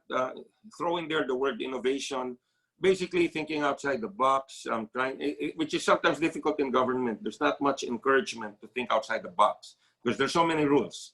But really, when you do something like this, it's out of the box thinking to begin with, citizens in audit. But definitely, you would have to include some creativity. You'd have to look at some of your rules and see, okay, do they really apply in this situation and the like. And so, you know, that's new directions for CPA. We hope to move it forward. This is something I think the Philippines can be very proud of because this is something that in the world we're recognized as the leaders in citizen participation. We've actually physically brought this concept to places like Kenya, Nigeria, Bangladesh, Nepal. Some of these, our neighbors here in ASEAN, they've asked us for assistance in how do we do this? How do we create a program? And we definitely provide all the assistance that we can provide. And we strongly encourage them because like I said, no one has a monopoly of brilliance. So there may be things that we have not seen that other countries, other nations might actually notice. And he told us, teach us also based on your own experience, because I think it's very important to always have that openness and that dialogue. And so once again, I think I may have overspoke again, but let me just say thank you again for the invitation. And we are, of course, quite happy with the results, but we know there's always room for improvement, and we look forward to be able to getting higher scores perhaps during the next survey. Maraming salamat po. Maraming salamat, Chair Mike Aguinaldo.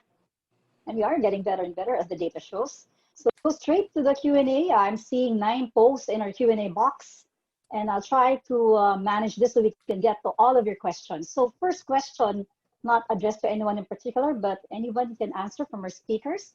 To what extent, sorry, from Dennis De Vera, I hope you're still around. To what extent has the survey helped in mitigating corruption in the Philippines? Have there been direct effects? That is his question. Either Prof. Kiko or Prof. Dindo, please go ahead.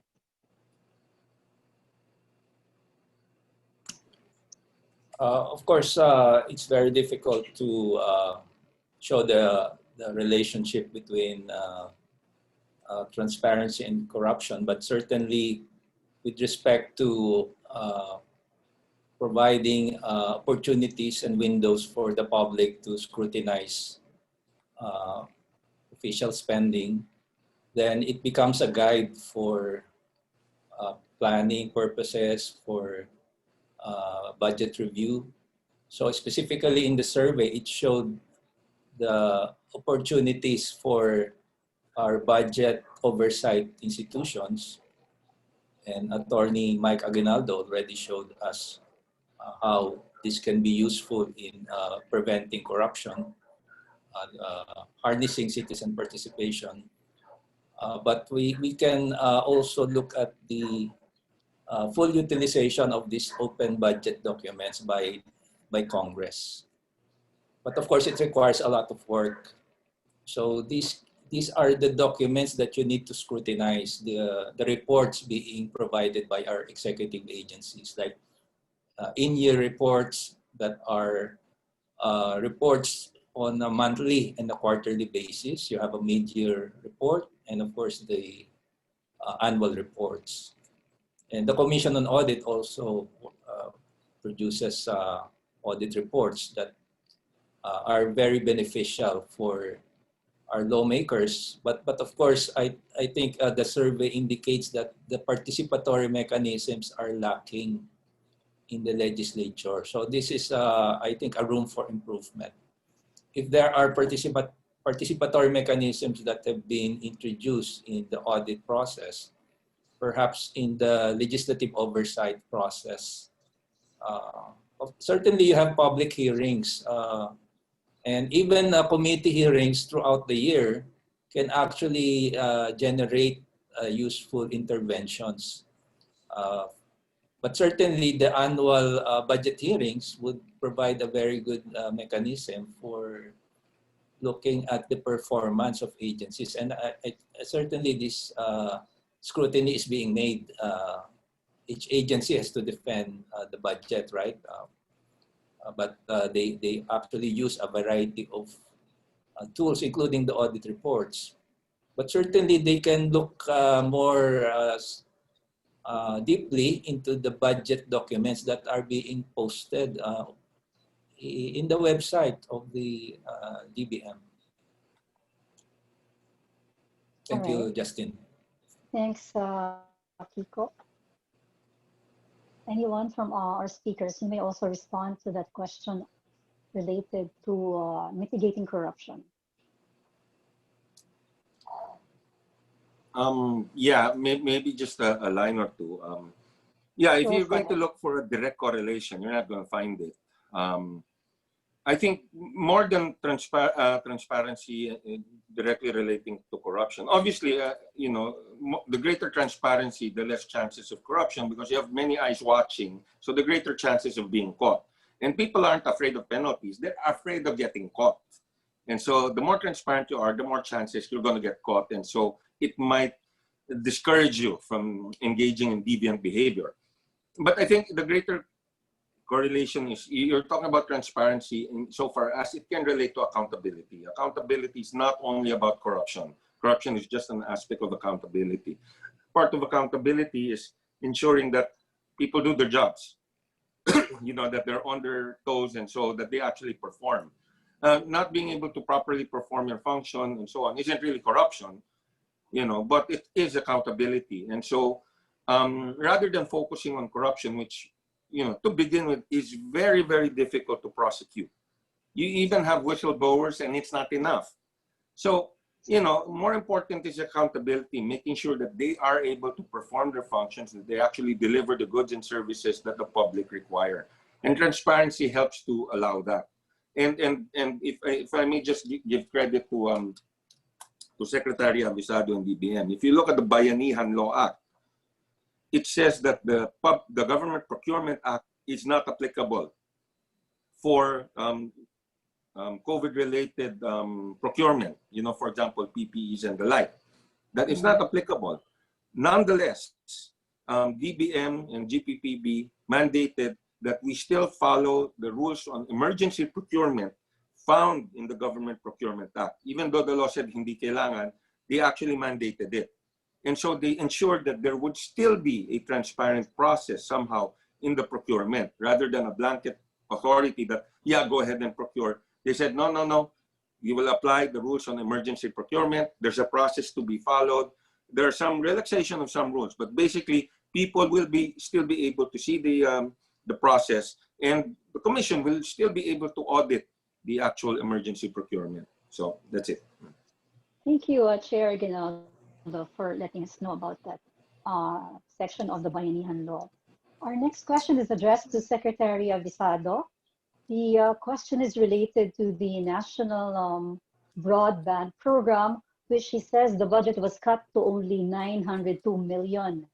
So the NBP, he says, according to Orly Oxales of the convener Citizen Watch, he's the convener of the Citizen Watch Philippines, he says that the NBP project aims to drastically reduce the cost of internet access from current rates. So what can the Senate and the DBM do to rectify this? Secretary Avisado?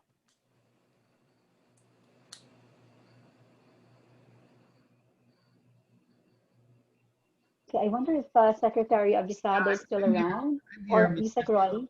Yeah, well, Okay. the proposed 2021 budget for the national broadband was increased to 900 million from 300 million this year. This is 3 times bigger or 200% more of the 2020 budget. The program aims to address internet speed and affordability. For the Wi-Fi program, it was increased by 91% to 2.1 billion from 1.1 this year. This program aims to connect sites to meet increased need of public accessing the internet. However, we also have other programs that leverage on ICT to have sound and database policy decision in responding to COVID-19. And some 21.4 billion will likewise be allocated for the medium-term information and communications technology harmonization or MITHI expenditures. That's broken down as follows: 9.4 billion for ICT sustainability expense, 1.9 billion for ICT support for financial inclusion, and 2.5 billion for other ICT expenses under governance. So we see that there's an effort on the part of government precisely to cope up with the need of the times in terms of utilizing the latest Wi-Fi technology and internet connection. And this is also the marching orders of the president. And that is why we came up with this medium-term information and communication technology harmonization initiative expenditures. Nonetheless, what we can say really is we're looking also at the capability and absorptive capacity of the implementing agencies. Short of saying that you still have funds, kindly use it first. And whatever would be the shortfall, let us know. And then we'll add up to the requirements. Because we're under cash budgeting regime, meaning that as we release to you the funds at the onset, you have to expend all of this at the end of the year. Otherwise, they will automatically revert to the national treasury. That is our way of also precisely looking at how much more transparent can government agencies be, and at the same time also be at least a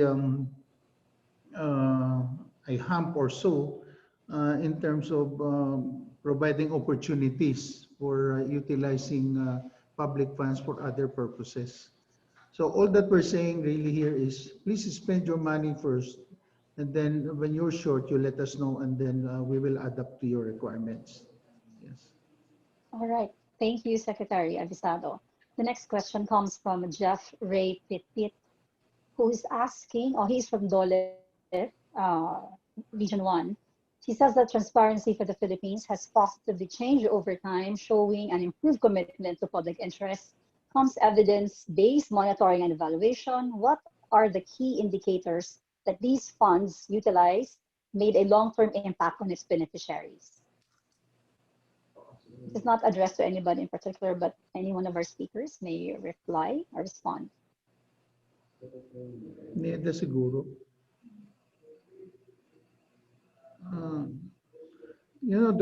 If I may, Ms. Yes, go ahead, Justine. Yeah, well, the one in charge of project monitoring and evaluation is the National Economic and Development Authority, or because they are the central planning body of the government. And therefore, for purposes of planning, they need feedback. And the way to do it is precisely come up with a very effective and efficient monitoring and evaluation system. What we can do at our level is really to make all the data on budget available to the public, and get all of the stakeholders also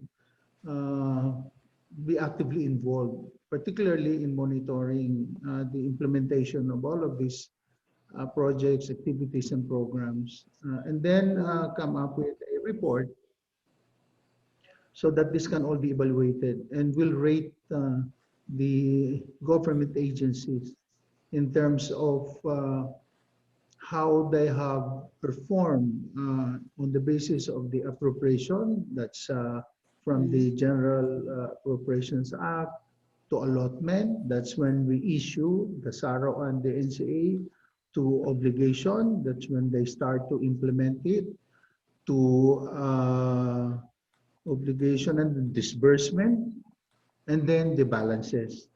So that's where we also look at how we're managing the budget after the government agencies implement them.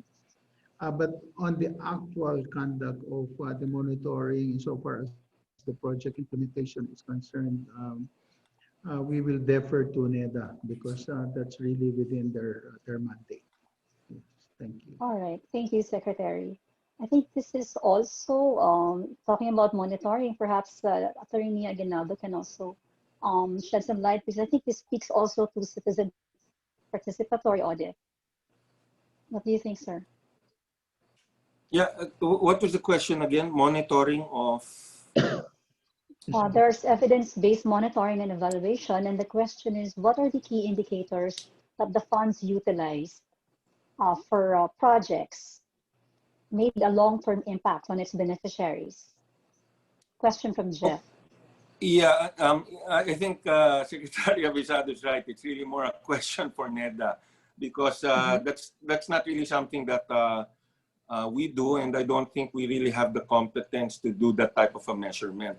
If you're talking about government performance monitoring, that's really done at the executive department level. Of course, the legislative might also could also go in through their oversight, but in the commission, it's not really part of the focus of what we do. We deal primarily with the facts. We present it to them. The planning stage and monitoring is supposed to be done by the executive department. All right, thank you for that clarification, Attorney Aguinaldo. Yeah, if I may just add something, Ms. Justine. Sure, sir. In the monitoring process, NEDA also enlists the participation of POs and NGOs. That's why you can see that it's not just really government, but the public also is also represented, and the people as well. Yes, thank you. All right, thank you, sir, for that further clarification. Now, a question from Ms. Patricia Marcela Evite. Is the IT-based system mentioned also available to the different agencies in the stages of budget execution apart from auditing? So I guess this is from, I'm assuming this is from Attorney Mike's presentation. Is there a benefit to investing in an integrated FMIS as recommended by IMF in public financial management?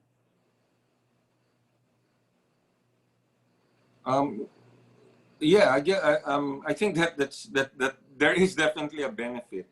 I think that's something that through the last 2 decades they've been looking at. But like I said, these things are difficult to be done.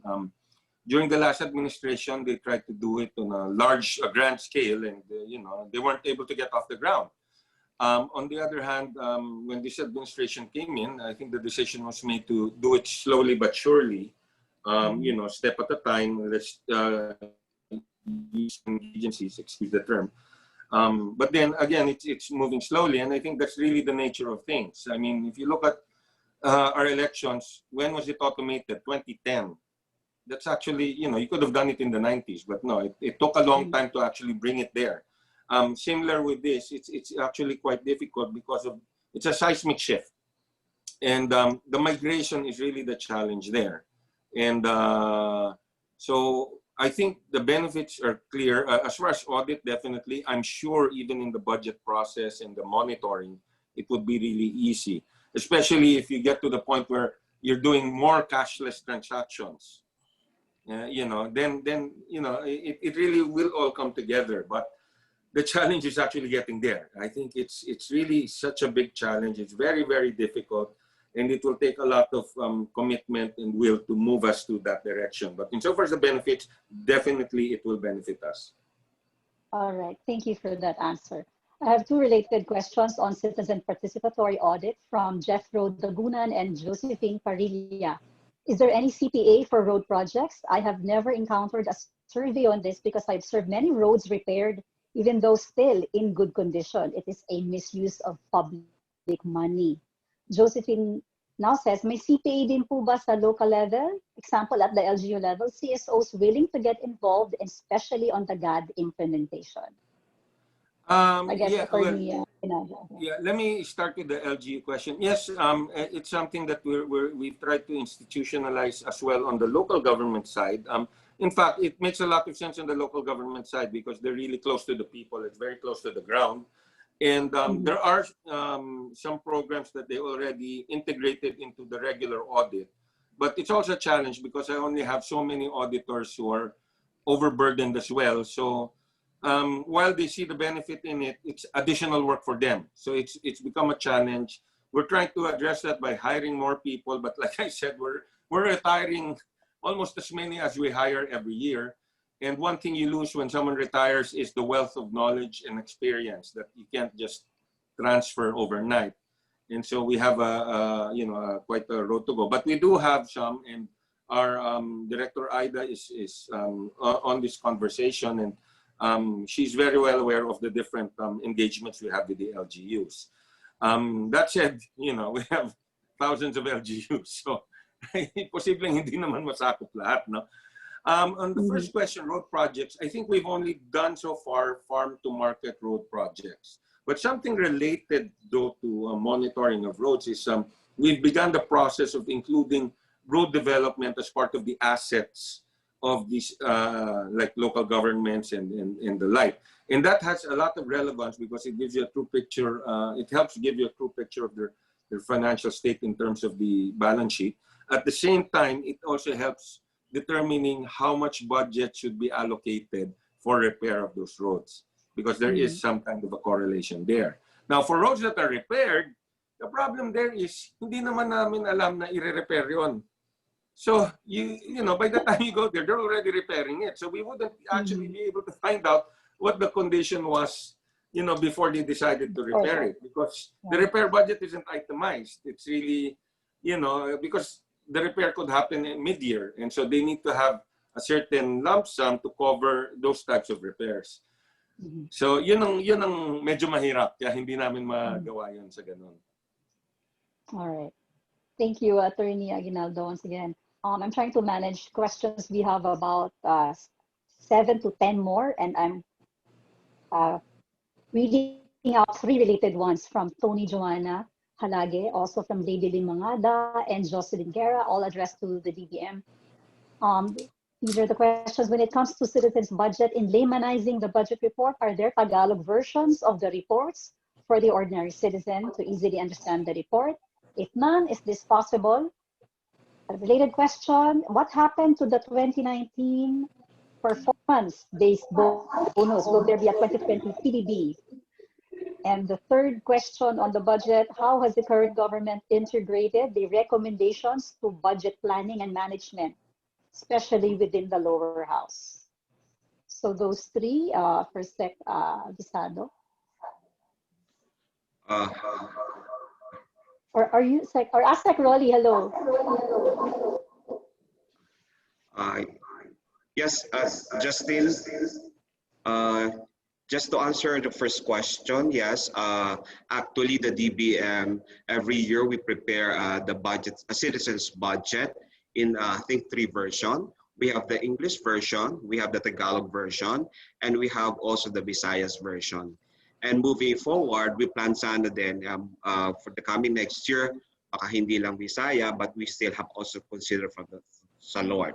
So we're planning other than kasi with the budget also that we have to revise that also, probably consider the Ilocano version next year. So para ma-reach naman natin yung up from the north. Okay. Now, in terms of the PBB, I think the one that is also asked. Yes, of course. The PBB is still being evaluated by, of course, there's a committee that is evaluating the PBB benefits that we're giving to the national government agencies. But of course, that is subject to evaluation.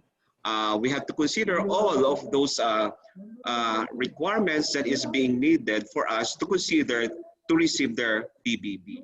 So those are the things that we have to consider. But there are some, of course, alam naman natin na hindi lahat nakakapasa doon because that is the requirements that they have to comply with. Okay. So now, I think I didn't get the last question, Justin, for the DBM. Sorry. Sure. The last question was related to integrating recommendations to budget planning and management. Sorry for that, Has the Justin. current government integrated this? Yung, Has the current government integrated recommendations daw ho to budget planning and management, specifically within the lower house? Is the question. well, that's one thing that we have to, of course, work with our counterpart legislative sector, the legislative. That is one thing that we have to work with that as far as the planning and budgeting is concerned. But I think there's already a move right now in terms of the participation as far as budget is concerned.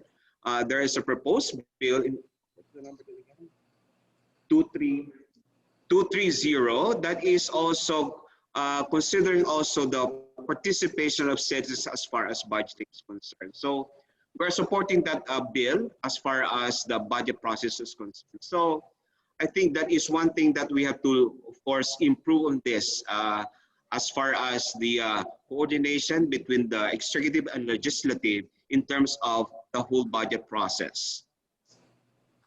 Thank you, Justin. All right. Maraming salamat, Asek Rolly. And we invite also the speakers to also view the other comments and feedback on in the Q&A box. There's two related questions here that I'd like to read. First is on the CPA, you know. Many are supportive of the CPA measure and hope that it can be strengthened further, sabi ni Dennis De Vera. And from Marian Fabian, congratulations to DBM COA and Congress for your top-notch performance sa 2019 round. The question is for DBM, what are the prospects for the passage of the budget modernization bill and the people's participation in the national budget? Do we have champions in Congress, and how can other sectors help para po mapasa itong mga batas na ito? How does the future of CPA look like? Any plans for expansion? So I guess for both Asek Rolly and Chair Aguinaldo. Yes, Justin, thank you very much. Okay, the budget modernization bill. So the DBM, together with the PFM agencies, has been actively shepherding the passage of the budget modernization bill in Congress, which is pivotal to the institutionalizing the policies and fiscal transparency and citizens' participation in the budget process. So as of today, the DBM is currently in the final stages of streamlining the draft bill for refiling in the second regular session of the 18th Congress. So the aim really is to simplify the contents and focus of the provisions. So the new draft specifically focuses on the one is cash budgeting system, 2, strengthen oversight of the BTR and the government bank accounts, 3, establishment of integrated financial management information system, number 4, oversight of internal audit standards, and institutionalization of public participation in the budget process. So just to let you know, Justine, for our viewers here who are listening, during the 17th Congress, the bill has passed third and final reading in the HOR, while in advance to second reading in the Senate. So as also asking if we have also champion, looking for champion. Yes, we have Congressman Rufus Rodriguez has refiled the same bill in the 18th Congress. So thank you, Justine. All right. Perhaps Attorney Aguinaldo would like to add some more thoughts. Yeah, on the future of CPA, well, we've tried to institutionalize it already and make it part, certain aspects part of the regular audit. Although we are also working on moving forward, you know, what direction do we actually take? Because it's very broad, it's very wide. There's a lot that can be done. We've asked one of the former COA Commissioner Heidi Mendoza to help us out in coming up with a roadmap. Of course, Heidi was recently with the UN, an undersecretary in the United Nations, and so her term ended, and so we asked her to come on board, and she's actually doing it at no cost to government. She's doing it all on a volunteer basis. She's basically our first citizen participant ambassador, I think you might call it. But anyway, it's something that we're decidedly moving forward with. We're just exploring avenues and means of making sure that it continues regardless of the leadership in the Commission of Audit. All right. Attorney Mike, if you'll indulge us, one more related question. Speaking of cost, do you think that the government has to fund these CSOs who want to engage in the CPA? And is there any other way to incentivize participation?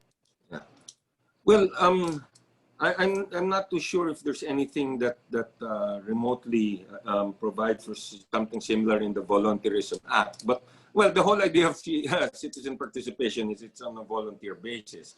That said, sometimes what we do is provide some kind of either travel allowance or at least provide the transportation to bring them to the location. And also we provide some food, some basic things. But other incentives, well, ideally, the incentive really is betterment of the Philippines, good governance, all these flowery words. That should be the incentive. Although I would understand, because we've experienced that in the past. We had a professional group.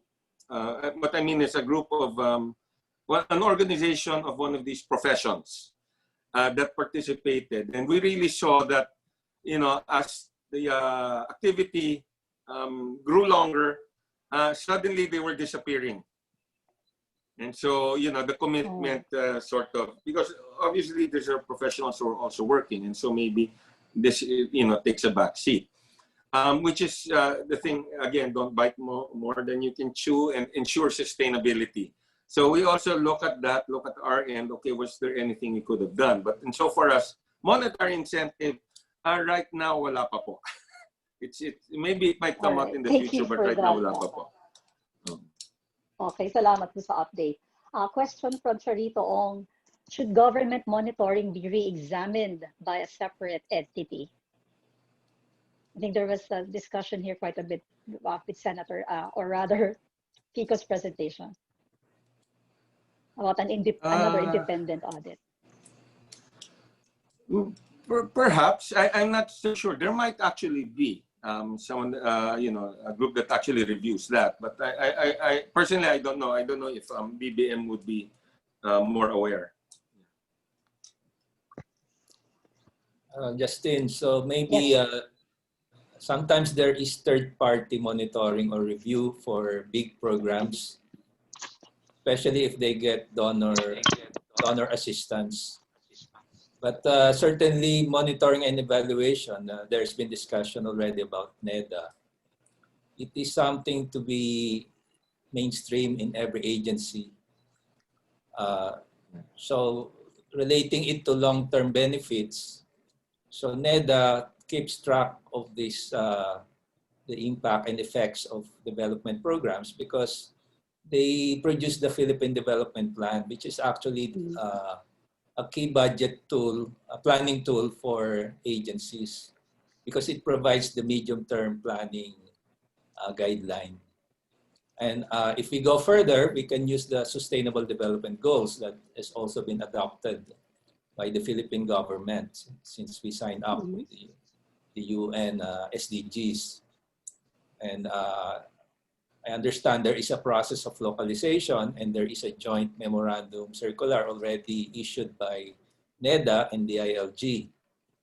But of course, there is a challenge really on implementing this localization process, because it requires a lot of indicator setting and, again, monitoring.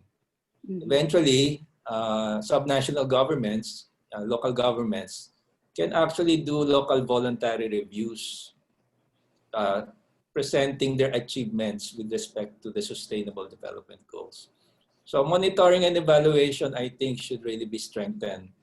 And for that, there should be a budget also. But certainly, it should be performance-based.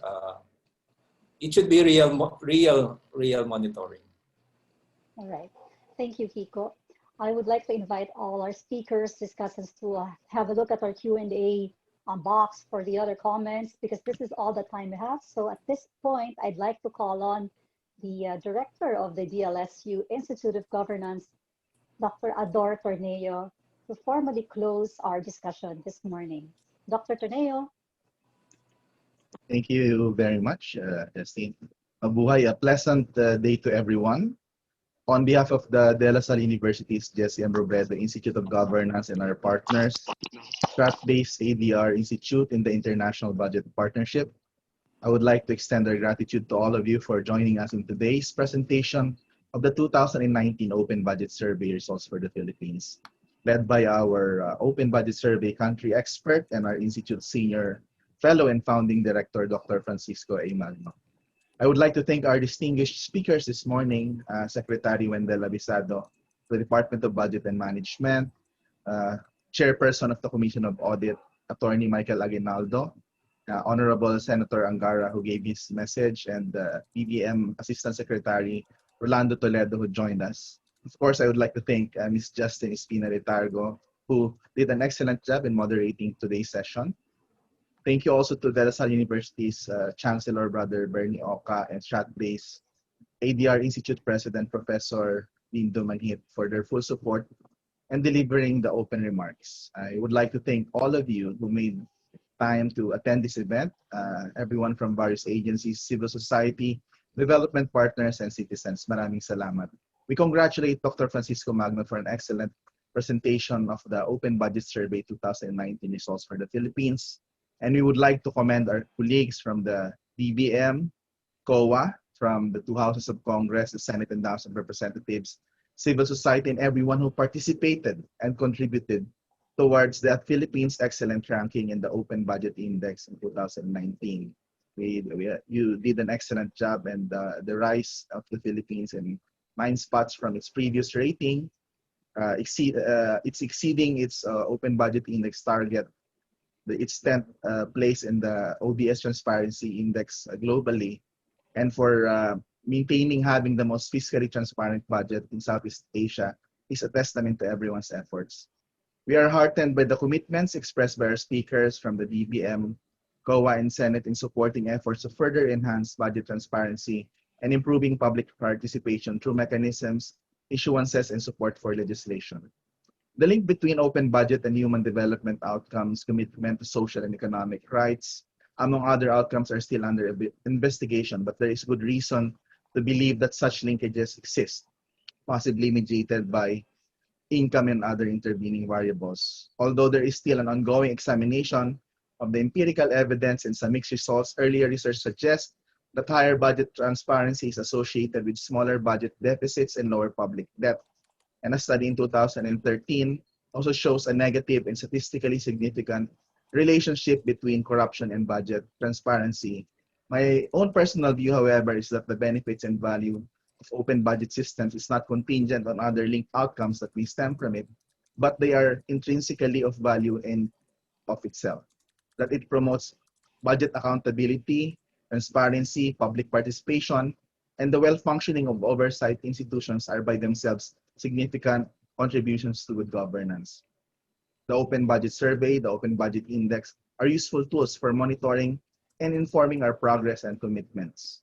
We look forward in the next surveys, and we're looking forward to even better ratings.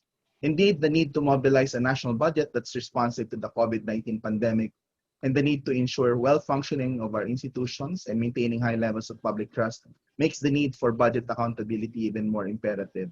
At this time, some questions still remains in the minds of our compatriots. For example, some questions on the proposed national budget, whether we have enough allocation to ensure that the needs that this pandemic has generated, including vaccines, among other things, is adequate.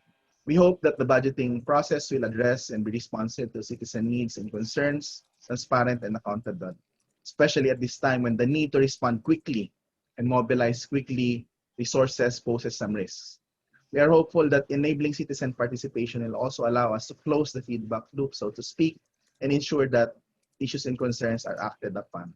We look forward to a budget that will truly allow us to lead as one. At this point, I'd like to thank everyone for their participation, to our distinguished speakers, our hardworking organizers and staff, our national government agencies, local governments, development partners, private sector, colleagues in civil society and academia.